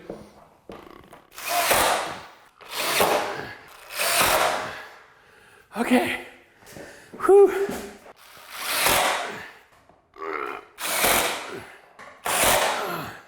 Thank God for caulking. Okay. Whew. Now we're going to just swing the jig around to the other side. Not worry about the holes we're going to add to the surface, because we're going to come by with our dry decks later, which is all these little white spots are. We'll stick the other side on. The next step, once you got all three sides, is walk away. Don't worry about the top. If you try to construct something and you want to put a filler in the top, you can if you've got room. In this case, it's an original 4-inch tall board. Plus 3/4 makes it 5.5, which is exactly the dimension of a 1x6. So that would mean that everything would have to be flush and square and perfect in order to cap it and not look stupid. And that's not happening in this house, so I'm just going with 3-sided beam, like a basically glorified U-channel sliding over top. Anyway, next step, of course, is to fill all the holes. So let's just get on with the next few steps, and then we'll show you what the finished product looks like. All right. Here's the plan. All right, I'm using my 4-inch knife. I'm coming at the hole from a couple of different sides, getting rid of all the burrs, okay? You can't fill it with the wood burrs there. It's just gonna make a mess and slow down your production. There we go, okay? Fill and press. You should have a bit of a hump with the material left over. That's normal. When you're filling a screw hole, it's gonna shrink a little bit, so don't be afraid to leave a little extra material in there. Dry decks, perfect every time. This stuff here is pink, dries white, so you know when it's ready to sand. Yeah, you know, it is what it is. There's not a whole lot of spackling out there that doesn't shrink. Anything that claims that it doesn't shrink, it's in context of spackling that really shrinks, all right? This stuff doesn't shrink that much, right? So as long as you're filling brad nails or small cracks, or if you've just sunk your screw just below the surface, you're gonna be fine. Like I did the dry decks on that beam over there. I did that about an hour or so ago, maybe hour and a half. like just before we started filming. Yeah, so, you know, and it looks ready to sand already. So that's not too bad. On a project like this, if you can finish the install and then do all your spackling and then do all your sanding and then all your priming and then all your caulking, you know, you got a few rounds in the room, so it's okay if each round takes a few minutes. This one isn't going to hold you up too bad, right? On the other beam, I actually did the spackling and then I did the priming underneath so that I was ready to caulk as soon as everything was dry. It saved me a bit of time. Anyway, let me just shut up and I'll get on to finishing this. All right, so here are the phases in order to do your finish work. Dry decks, let it dry, okay? Sanding. And don't just sand the dry decks, check all your edges, okay? And all of the planed edges from the factory. Okay, the smoother your surface, the better you will be. Over here, I actually use dry decks to fill up a knot hole. And I'm reshaping that, and that's still pink because it's drying, so we're gonna leave that alone. After you sand your dry decks, you're ready for primer. Okay? I like using an interior drywall primer. A, it's cheap. B, I'm always gonna be using it for drywall. And C, it works great on wood. All right? Now, brush and roll. Doesn't have to be pretty, it just has to get wet. Okay? This is a primer sealer product. Okay, and you want to get all the sides. Now, in a case like this, boom, I just realized I missed a hole. Great opportunity, okay? Don't grab caulking, because the next step after you prime is to use your caulking. Don't go, ooh, I'm gonna cheat. Don't do it, don't do it, because it'll shrink and then it'll be a hole again, okay? Just do that. In the primer. Now you've primed the dry decks before it's dry. Ah, new trick I showed you here. If you get a hole and you're painting, stop, quick, grab the dry decks, rub it in with the paint. Now, this is basically garbage now, but that's fine. Problem solved. Now that paint and the dry decks can dry together and it's already primed, so you don't have to come back and you don't have to sand it and you won't have to prime it again and create all that extra work, okay? The reason you prime before you do the caulking is because acrylic, latex, door and window caulking bonds much better to a painted surface than it does a fresh wood surface. Okay? That's why I did all this earlier. So now it's dry and we can demonstrate how lovely it is to work. Now, it takes a lot of time to sand everything perfect, okay, through the whole room on your projects, and then come to caulking. What I suggest is you sand some section and then do the caulking right away, after you prime it. So I'm gonna sand and prime and caulk a beam, then I'm gonna sand and prime and caulk a beam. It doesn't hurt to change the tools up, because here's the deal. The sanding and priming and the caulking time, after I've done the third beam, this one's now dry and ready for me to finish paint. If I do all my stages, all the sanding and then all the priming and then all the caulking, I finish off caulking and I'm waiting an hour before the caulking is dry, okay? So keep that in mind. This stuff takes a good hour or more to set up before you can paint. So think about how much time it's going to take you to do your stages, and don't be afraid to get something with caulking on it as soon as possible, so that it's dry when you're ready to start painting. You don't have to sit down and waste half your day waiting for stuff to dry, right? Cool. Now, after we have everything installed and dry decked and sanded and primed and caulked, then we can paint this sucker. Still gonna need 2 coats of something. I'm going with the same trim paint as I use on all my doors, and I'm just gonna use a mini roller and a brush to clean up my edges, and this will all be done. So let's take a look at the finished product.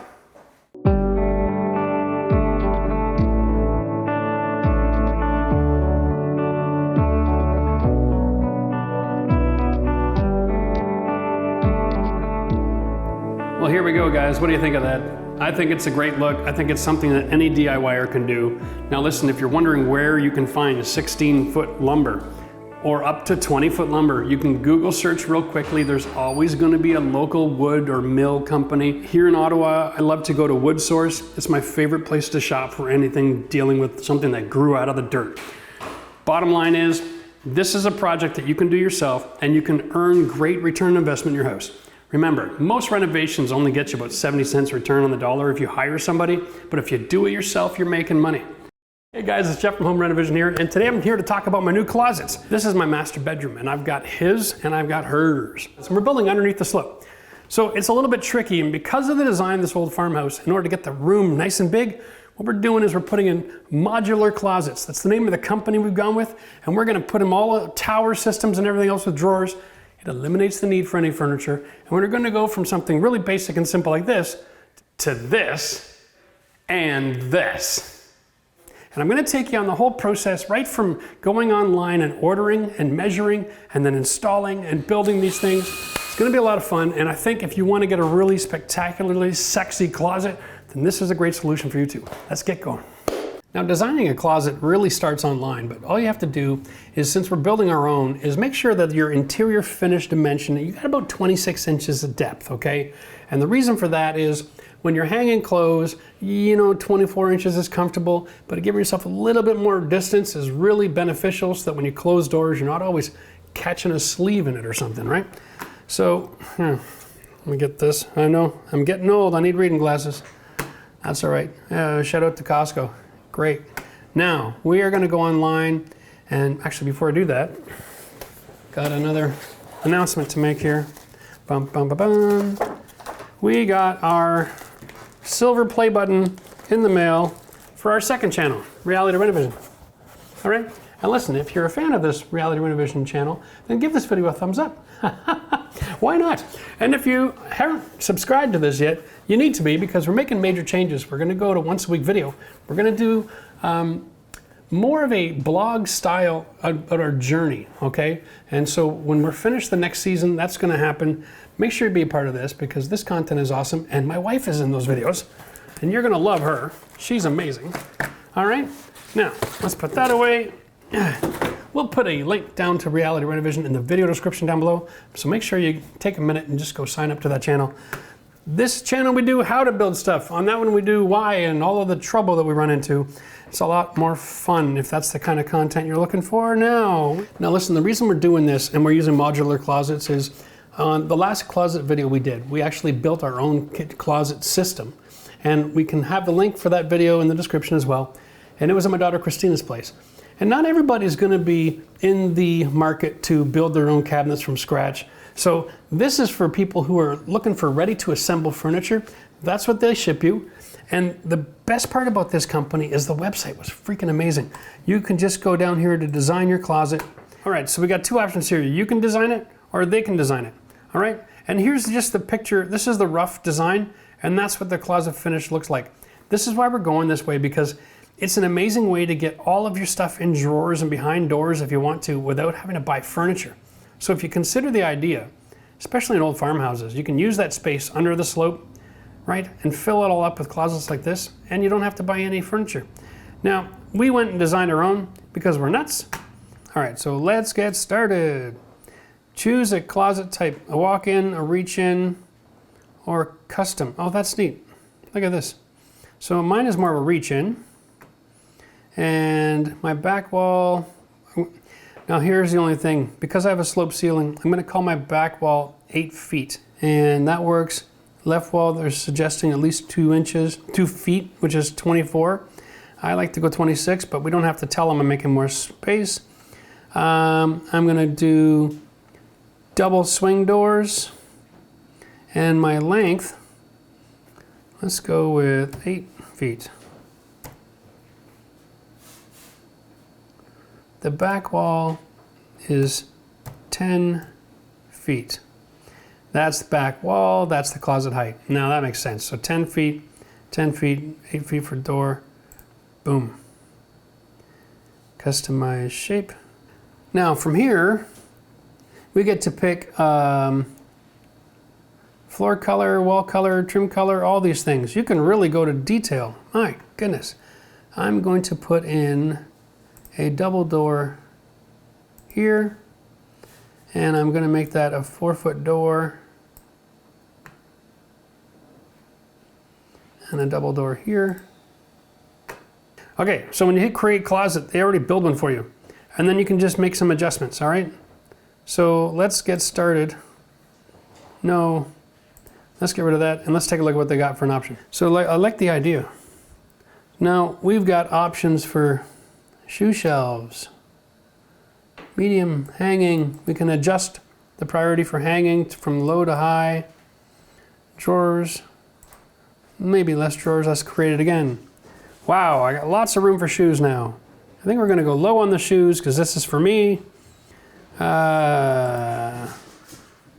Lower on the drawers, higher on the hanging. That's not bad. Now these shelves are all adjustable. I'm gonna go even higher on the hanging. There we go, now we're talking. So I got a few drawers, maybe go a little more drawer space because, you know, I gotta keep everything hidden. Okay, I like this. This is really easy to use. What do you think, Max? It's cool. So they're just recreating the different dimensions for me. Bam, now I've got a closet. And it even has the price right there on the screen. Look at this, let's change this to minimum drawers. No drawers, recreate the closet. My price changes accordingly. Wasn't that awesome?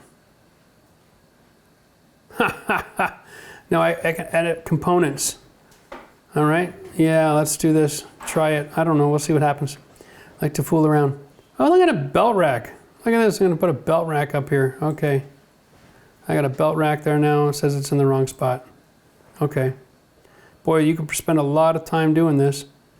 Got a valet rod, cool.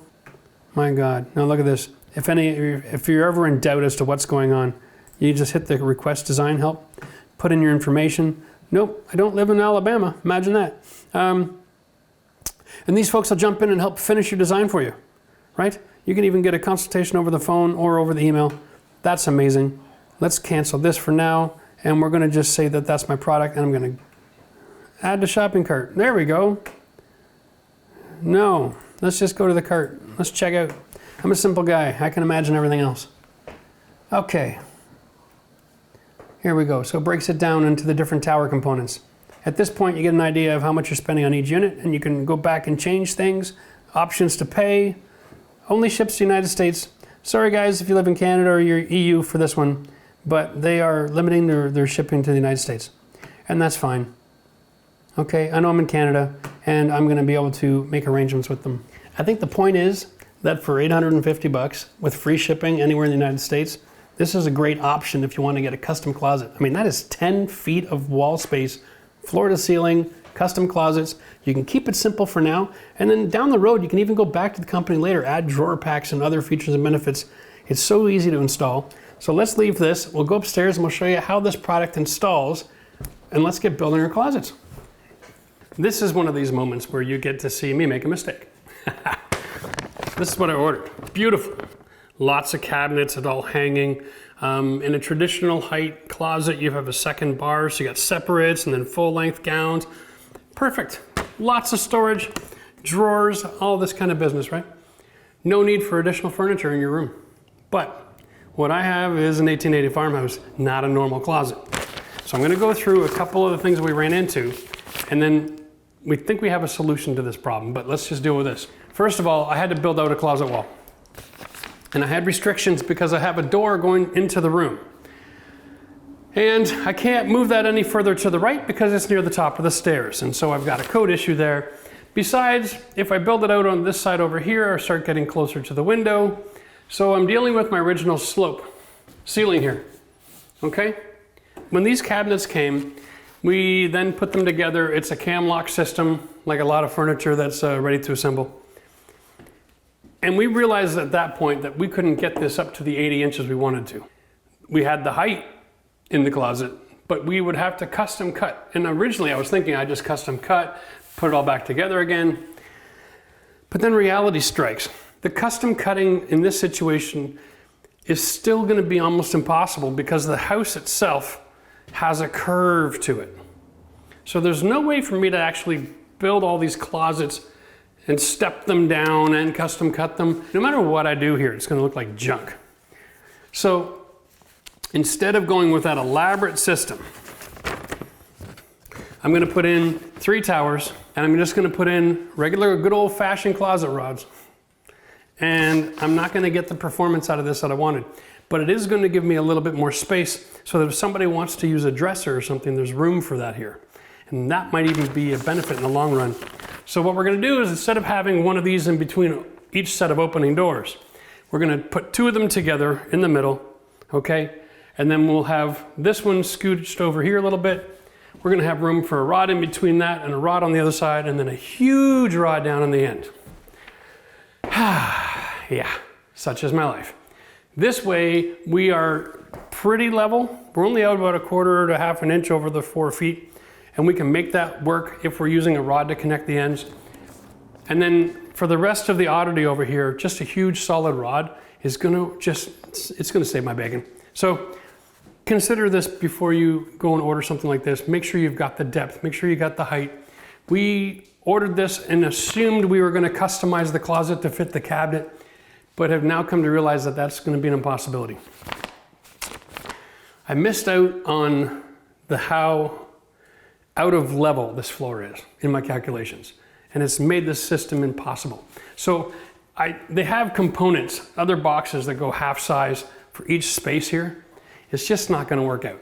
So cheers to modular closets, great design, great product, but bad organization. This is on me. Ouch. Yeah, that'll work. All right, so we're gonna need to incorporate the use of a lot of shims. Yeah. It's a little problem. Consider yourself a closet. So before we go any further, I'm gonna take the 1.1/8" screws there for particle board, and we're gonna laminate these 2 pieces together and make them one, so I can level them off at the same time.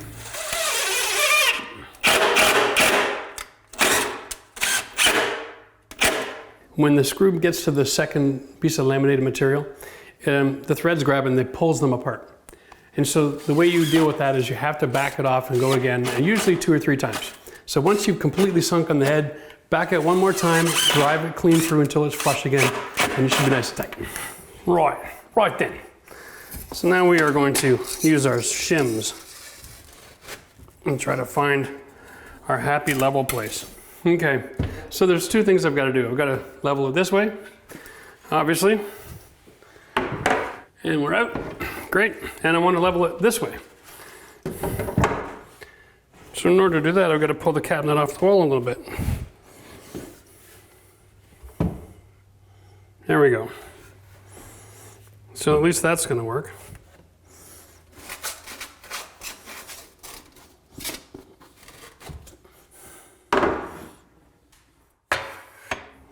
Shoot. Yeah, that's pulling it out of square. I need more height off the back here.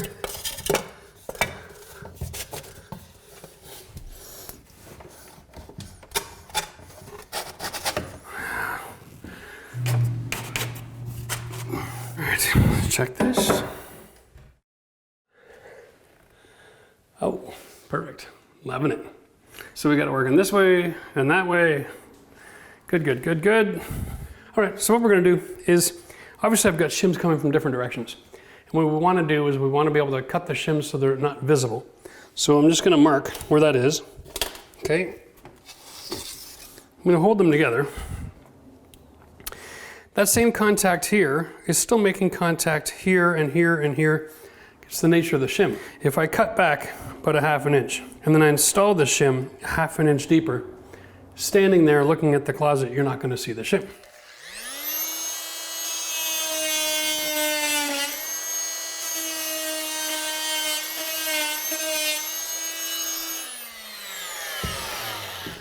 I'm gonna put it from the front and to the middle of the gable, okay?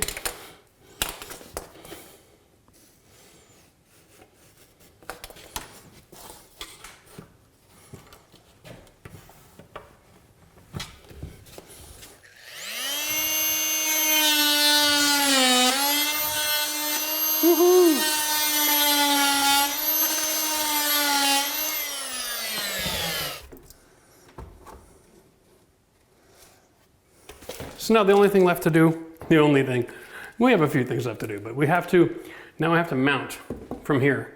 into my back wall. So for that, I'm going to need a stud finder and probably some 4-inch screws.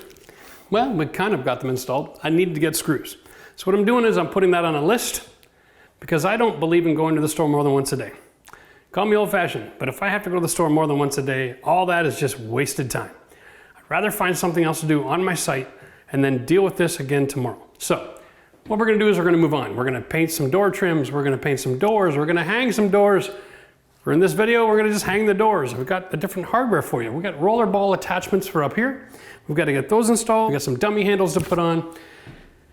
So there's lots to do. Let's just keep moving forward, and then through the magic of making videos, after I've got these doors installed, we'll carry on with the installation, but I'm actually filming that part tomorrow. If that makes any sense. But it's the same video. Don't beat it. Stay with us. It'll be right back. Now my system, of course, is remove all the hardware before you paint. Okay? And what we do, we actually install the top hinge to the door and the other two to the frame.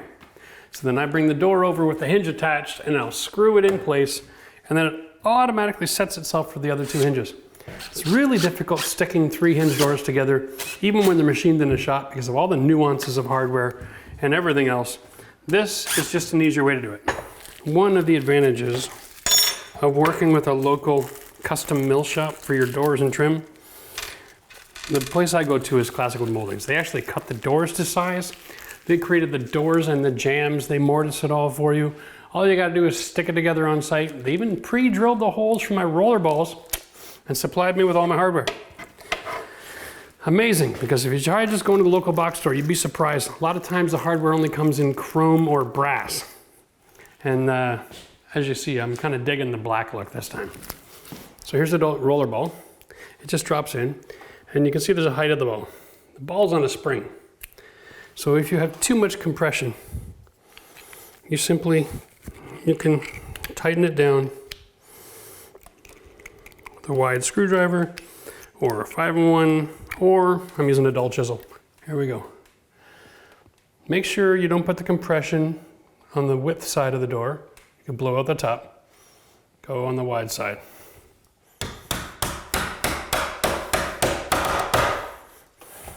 It's still sitting way too proud. Not happy about that. There we go. I guess that's as good as we're gonna get. You will notice that the plate has bumps on it. So if I just screw it, it's gonna hang really low. So what we wanna do, and this is why you paint first, you should close the door and let the roller ball hopefully mark the trim. Ta-da! Now I know where the center line is. So here's my center line where the roller ball hit, and then I don't want to be right against the trim or the doors won't close. So I leave a little bit of gap here. All right, and I'm just going to mark my edges for reference and my 2 holes for reference. So now I know I need to take out a little bit here. Okay. I'm going to just cheat. I'm going to go with drilling a bit of a hole, side-by-side holes, okay? And here as well.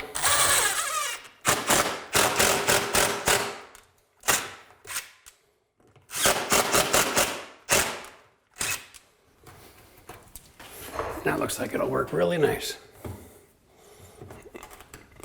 There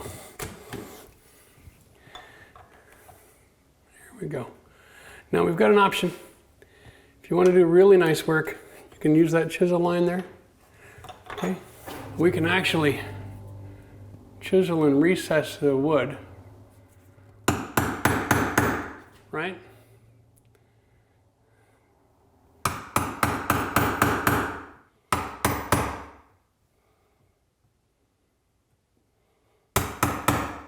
And we just want to take a little bit of material out of the way here. When you're doing this kind of work, it's not about how pretty the hole is, it's about how pretty the edge is. And does it function right when you're done? Okay, here we are.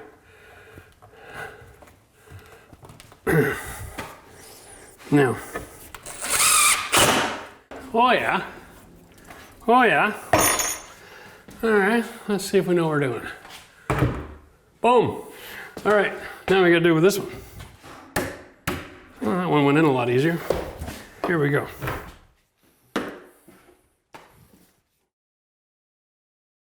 Here's our mullion, all right? It is a piece of flat stock with a rounded edge, and I'm going to attach it to my door with a little bit of adhesive, and what it does is it gives me the ability to close the door nice and tight. And this is important because we're going to be putting in our motion sensor lights, we're going to put in all of our mullions, we're going to put the rest of the doors in, and check out this for a handle, something a little bit crazy. This is just a dummy handle. We're going to install these on all the closet doors as well. And of course, I'm going to have to draw a laser line to put all those handles on the same line to be perfect. We'll do that too. Wow.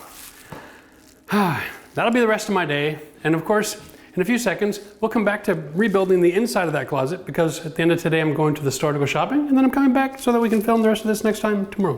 Put in the same video. See you soon. All right, well, while Max was away, I was working on the closets, and I got the exteriors all finished and the roller balls all done, so I started putting on the hardware. And I wanted to just share with you my system for doing this because we got doors on both sides of the room, right? The way you want to do this is definitely with a laser level. I'll show you mine. This is actually the fire core model. This one has a like little top thing, so it actually fires a line on all four sides of the room. So this gives me the ability to line up all of these everywhere in the room. So if you're sitting down or you're just picky when you go to buy a house and you want to have a good look, you're going to see it. It's perfect every time. We also decided to go with the handle in a vertical position. It's a little non-traditional, but you can see how easy this is. You just put it on that line and then drive a screw in it. Way too easy. Right? Because there's no action. It's just a pull. So this is nice. So it's easier than, we just kind of figured that would work out well. The last thing to do with the doors is I got to put on the mullion. We'll do that in just a minute. We also got to put in the closet rods. I think it's going to look amazing. So we'll finish with all the little details. We'll go through the step-by-step on how to cut and install the closet rods and how to cut and install the mullion, because this is tricky. You use a different tool and a different adhesive to get this done. And I'll show you a few tips and tricks that you can have a successful French door operation too. Love a good 4-inch cabinet screw. Well, now that the cabinets are installed, it's time to install our rods. And I picked up this black 1 1/4 inch steel over at the local hardware store, so you can buy it too, and you can cut it down to size. Hacksaw, you can use your chop saw to cut this stuff, but just grab an old blade, okay? And then put it on backwards, because this is steel, not aluminum, so it's gonna chew up a blade, all right? And what we're doing is we're just setting this up at 12.5 inches off the back wall. I have a 25-inch interior dimension, right? So I'll show you this. When I built this, I added wood in behind here right where I wanted it on a horizontal. If you're not sure, you can use one of these. This is a stud finder. You place it on the wall, you push the button, and then you just slide until you find wood and it'll go red.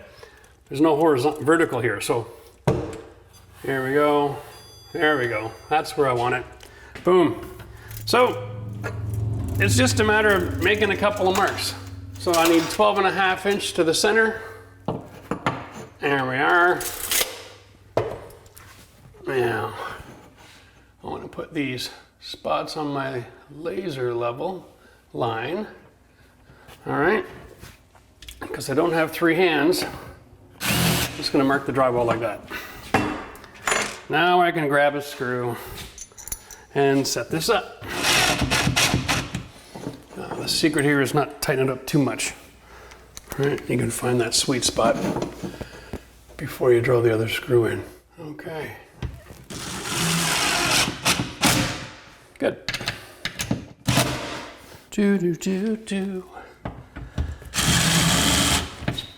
All right, so you have a clean side and a cut side. Stick the cut side in the hole, because even if it's really rough cut, that'll hide it.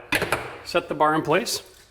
Okay, and now we're going to just check the laser line on here. Looks like it's a little bit high, because I only used 1 screw on the first Here we go. I'll make an adjustment and then set it. Perfect every time. All right, now it's time to put on the mullion. And this is just a simple piece of flat stock. It's rounded on both sides. And I cut it to be the size of the door. And the idea is to install this so that it's on one door and it covers the gap. Okay, and that's how it'll function. Now when I drop it down, I don't have a whole lot of room to work with. Maybe almost a ½ inch.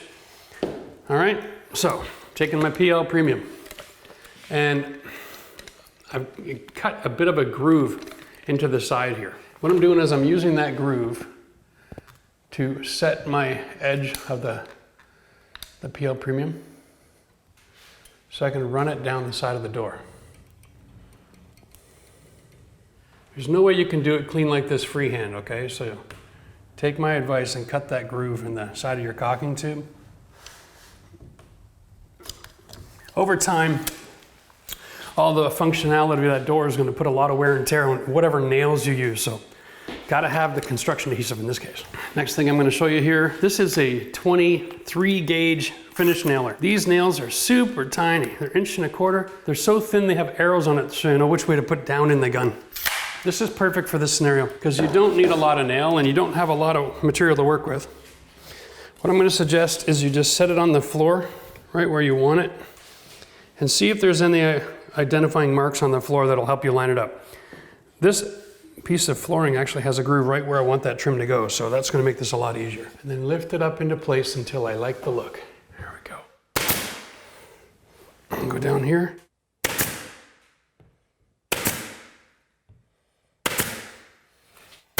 Now in this case, these nails, the only purpose of these nails is to hold the wood and compress that adhesive. So when the adhesive is finished drying, it becomes one piece of wood.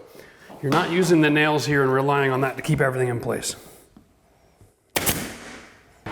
Bam. Now, when that's all dry, which is gonna be about 6 or 8 hours, so next day basically, right? We'll come back with the brush and we'll paint this one more time and try to clean it all up.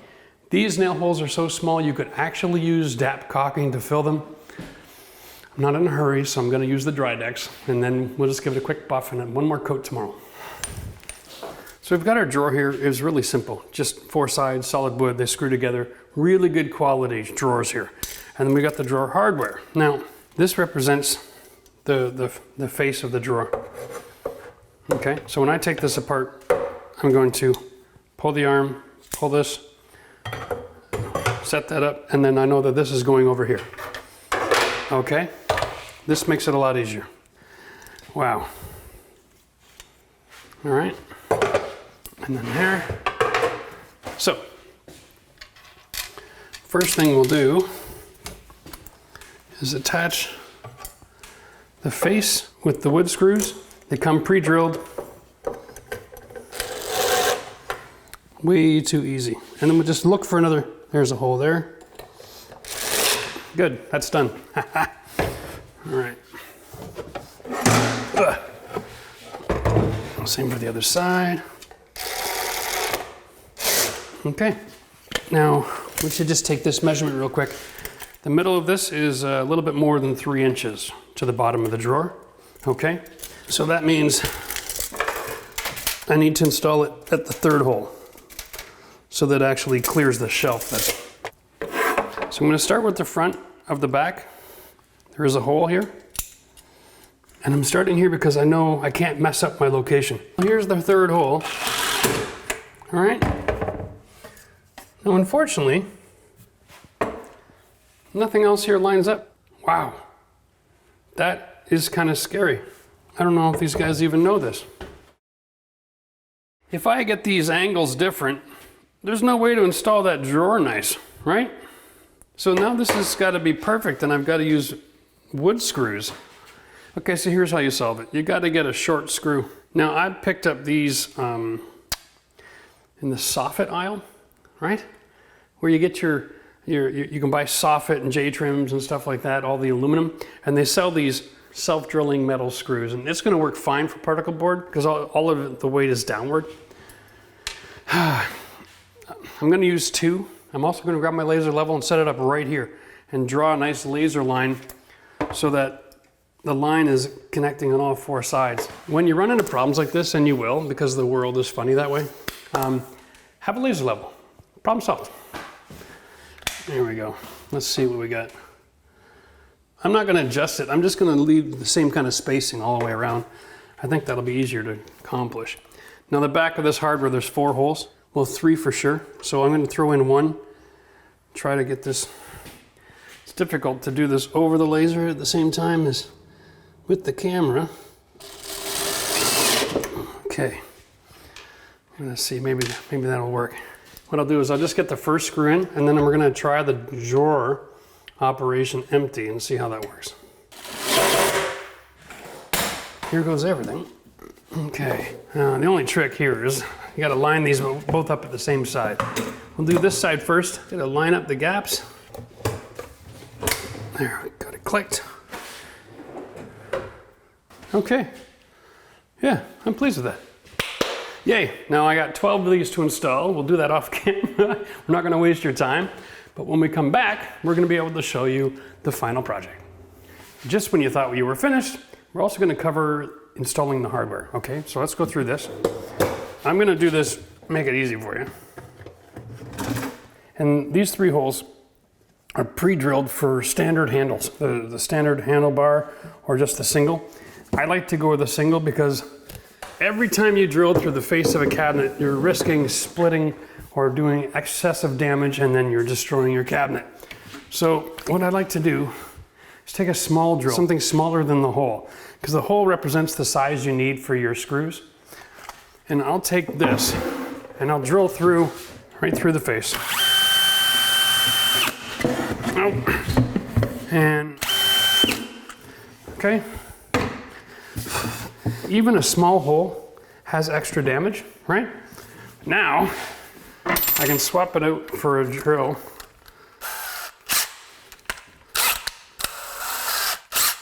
It's just a little bit bigger. And drill through from this side now that I know exactly where the hole is, and look how nice and clean it gets. You can do a template. You can drop a laser line, you can measure down, you can put tape on it. But if you've already got cabinets with holes and you want to use those holes as your guide, use a pilot drill from the backside. Then you can make the hole in the front, okay? Now, most hardware comes in the kit with short screws, and they're no good in an area like this. A lot of cabinets, it's just the drawer and that's it. And so a short screw that comes with the hardware works fine. But when you're laminating a face onto a drawer, you got to get longer screws. So let's take a look at our options here. You can go out and buy longer screws, all right? Now the package of the hardware usually will have the information on it. The standards in the industry are 8/32, which just deals with the thread size, or it's the metric size is M2, and they don't work together. So you can't put the wrong screw with a different kind of thread hardware, all right? Remember that, because if you mix it up and you try to attach it, you're gonna really strip the hardware and then you're screwed, right? You're screwed. That's funny. Okay. The other option is you can go out and you can buy these. In the screw aisle, they have those bins, right? With all the little fittings and stuff. So you can buy breakaway cabinet screws like this. What you do is you simply put it through the hole, all right? And identify the last notch that can be cut off, all right? So I can cut the top 2 sections out. Now, generally, cabinet screws are really soft metal. So you can just take your electrical side pliers like this, line that sucker up, give it a squeeze. Perfect every time. Or you can take your 8/32s and your electrical pliers, and let's say you bought 2-inch and they're too long. Because remember, there's only so much room in the handle, right? And if it's not tightening up, you can take it out, and on your electrical pliers, you're gonna have a couple of slots out here, okay? A 6/32, 8/32, here we go. And you just thread it right through, okay? And this is where it gets really interesting, because you're threading it through the holes on each part of the plier. And so then when you squeeze, you're gonna shear it right in the middle. So if you only gotta take off a little bit, you can just go like this. If you have to take off a lot, you go all the way down, okay, to how much screw you have plus the thickness of this side of the plier. And watch this. Oh, hang on, I'll go like this way. That wasn't even a lot of force, right? It was one hand. Whenever you cut something like that, you're creating a marred up, messed up end. So, when you get your drill and you put it on reverse, you're actually re-threading the end of the screw as it comes out. Now, this will go in the hardware with no problem. There we go. Okay. You also have the options inside a cabinet. I'll pull this out again, demonstrate this. That same spot in the hardware store, they have cabinet washers. You can actually buy them and they're stackable. So you can put 2 or 6 or as many as you need on the back side of the cabinet. And the screw head sits inside of that. And what it does is it gets an extra 1/8 of an inch. Okay, so if the screw is too long, you can do that and it solves your problem. In my case, my screws were not too long. So I got just I managed to buy the right size, which is a miracle. Okay, there we go.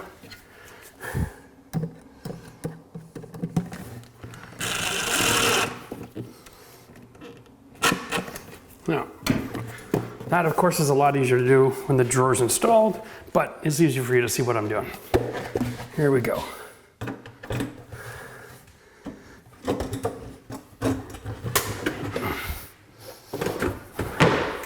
Right, so in typical Jeff fashion, I was just mowing ahead and not looking at the design, and I got confused with this idea of installing a drawer above the mid mark.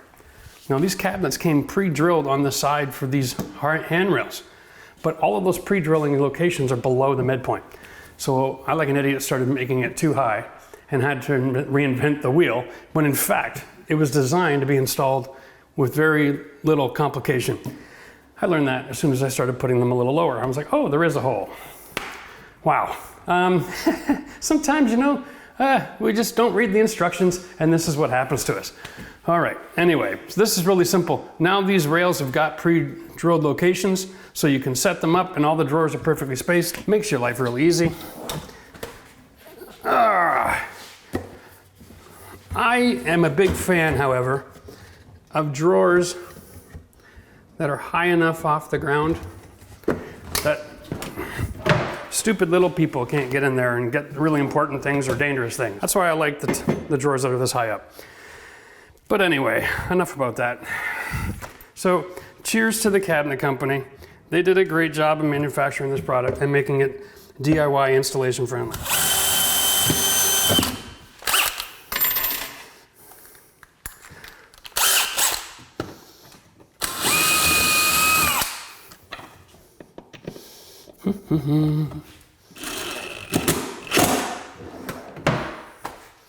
Right, perfect. All right, well, just to recap, guys, Modular Closets is the company that we use. In hindsight, I probably should have taken advantage of their design services because of the complexity dealing with the slope ceiling, which ultimately caused me to modify my installation from the design that I built online. However, the process was simple. The design tool was awesome. The product is great. I can't recommend it enough. So we'll put a link in the video description if you want to go and check these guys out and put them to work for your next project, okay?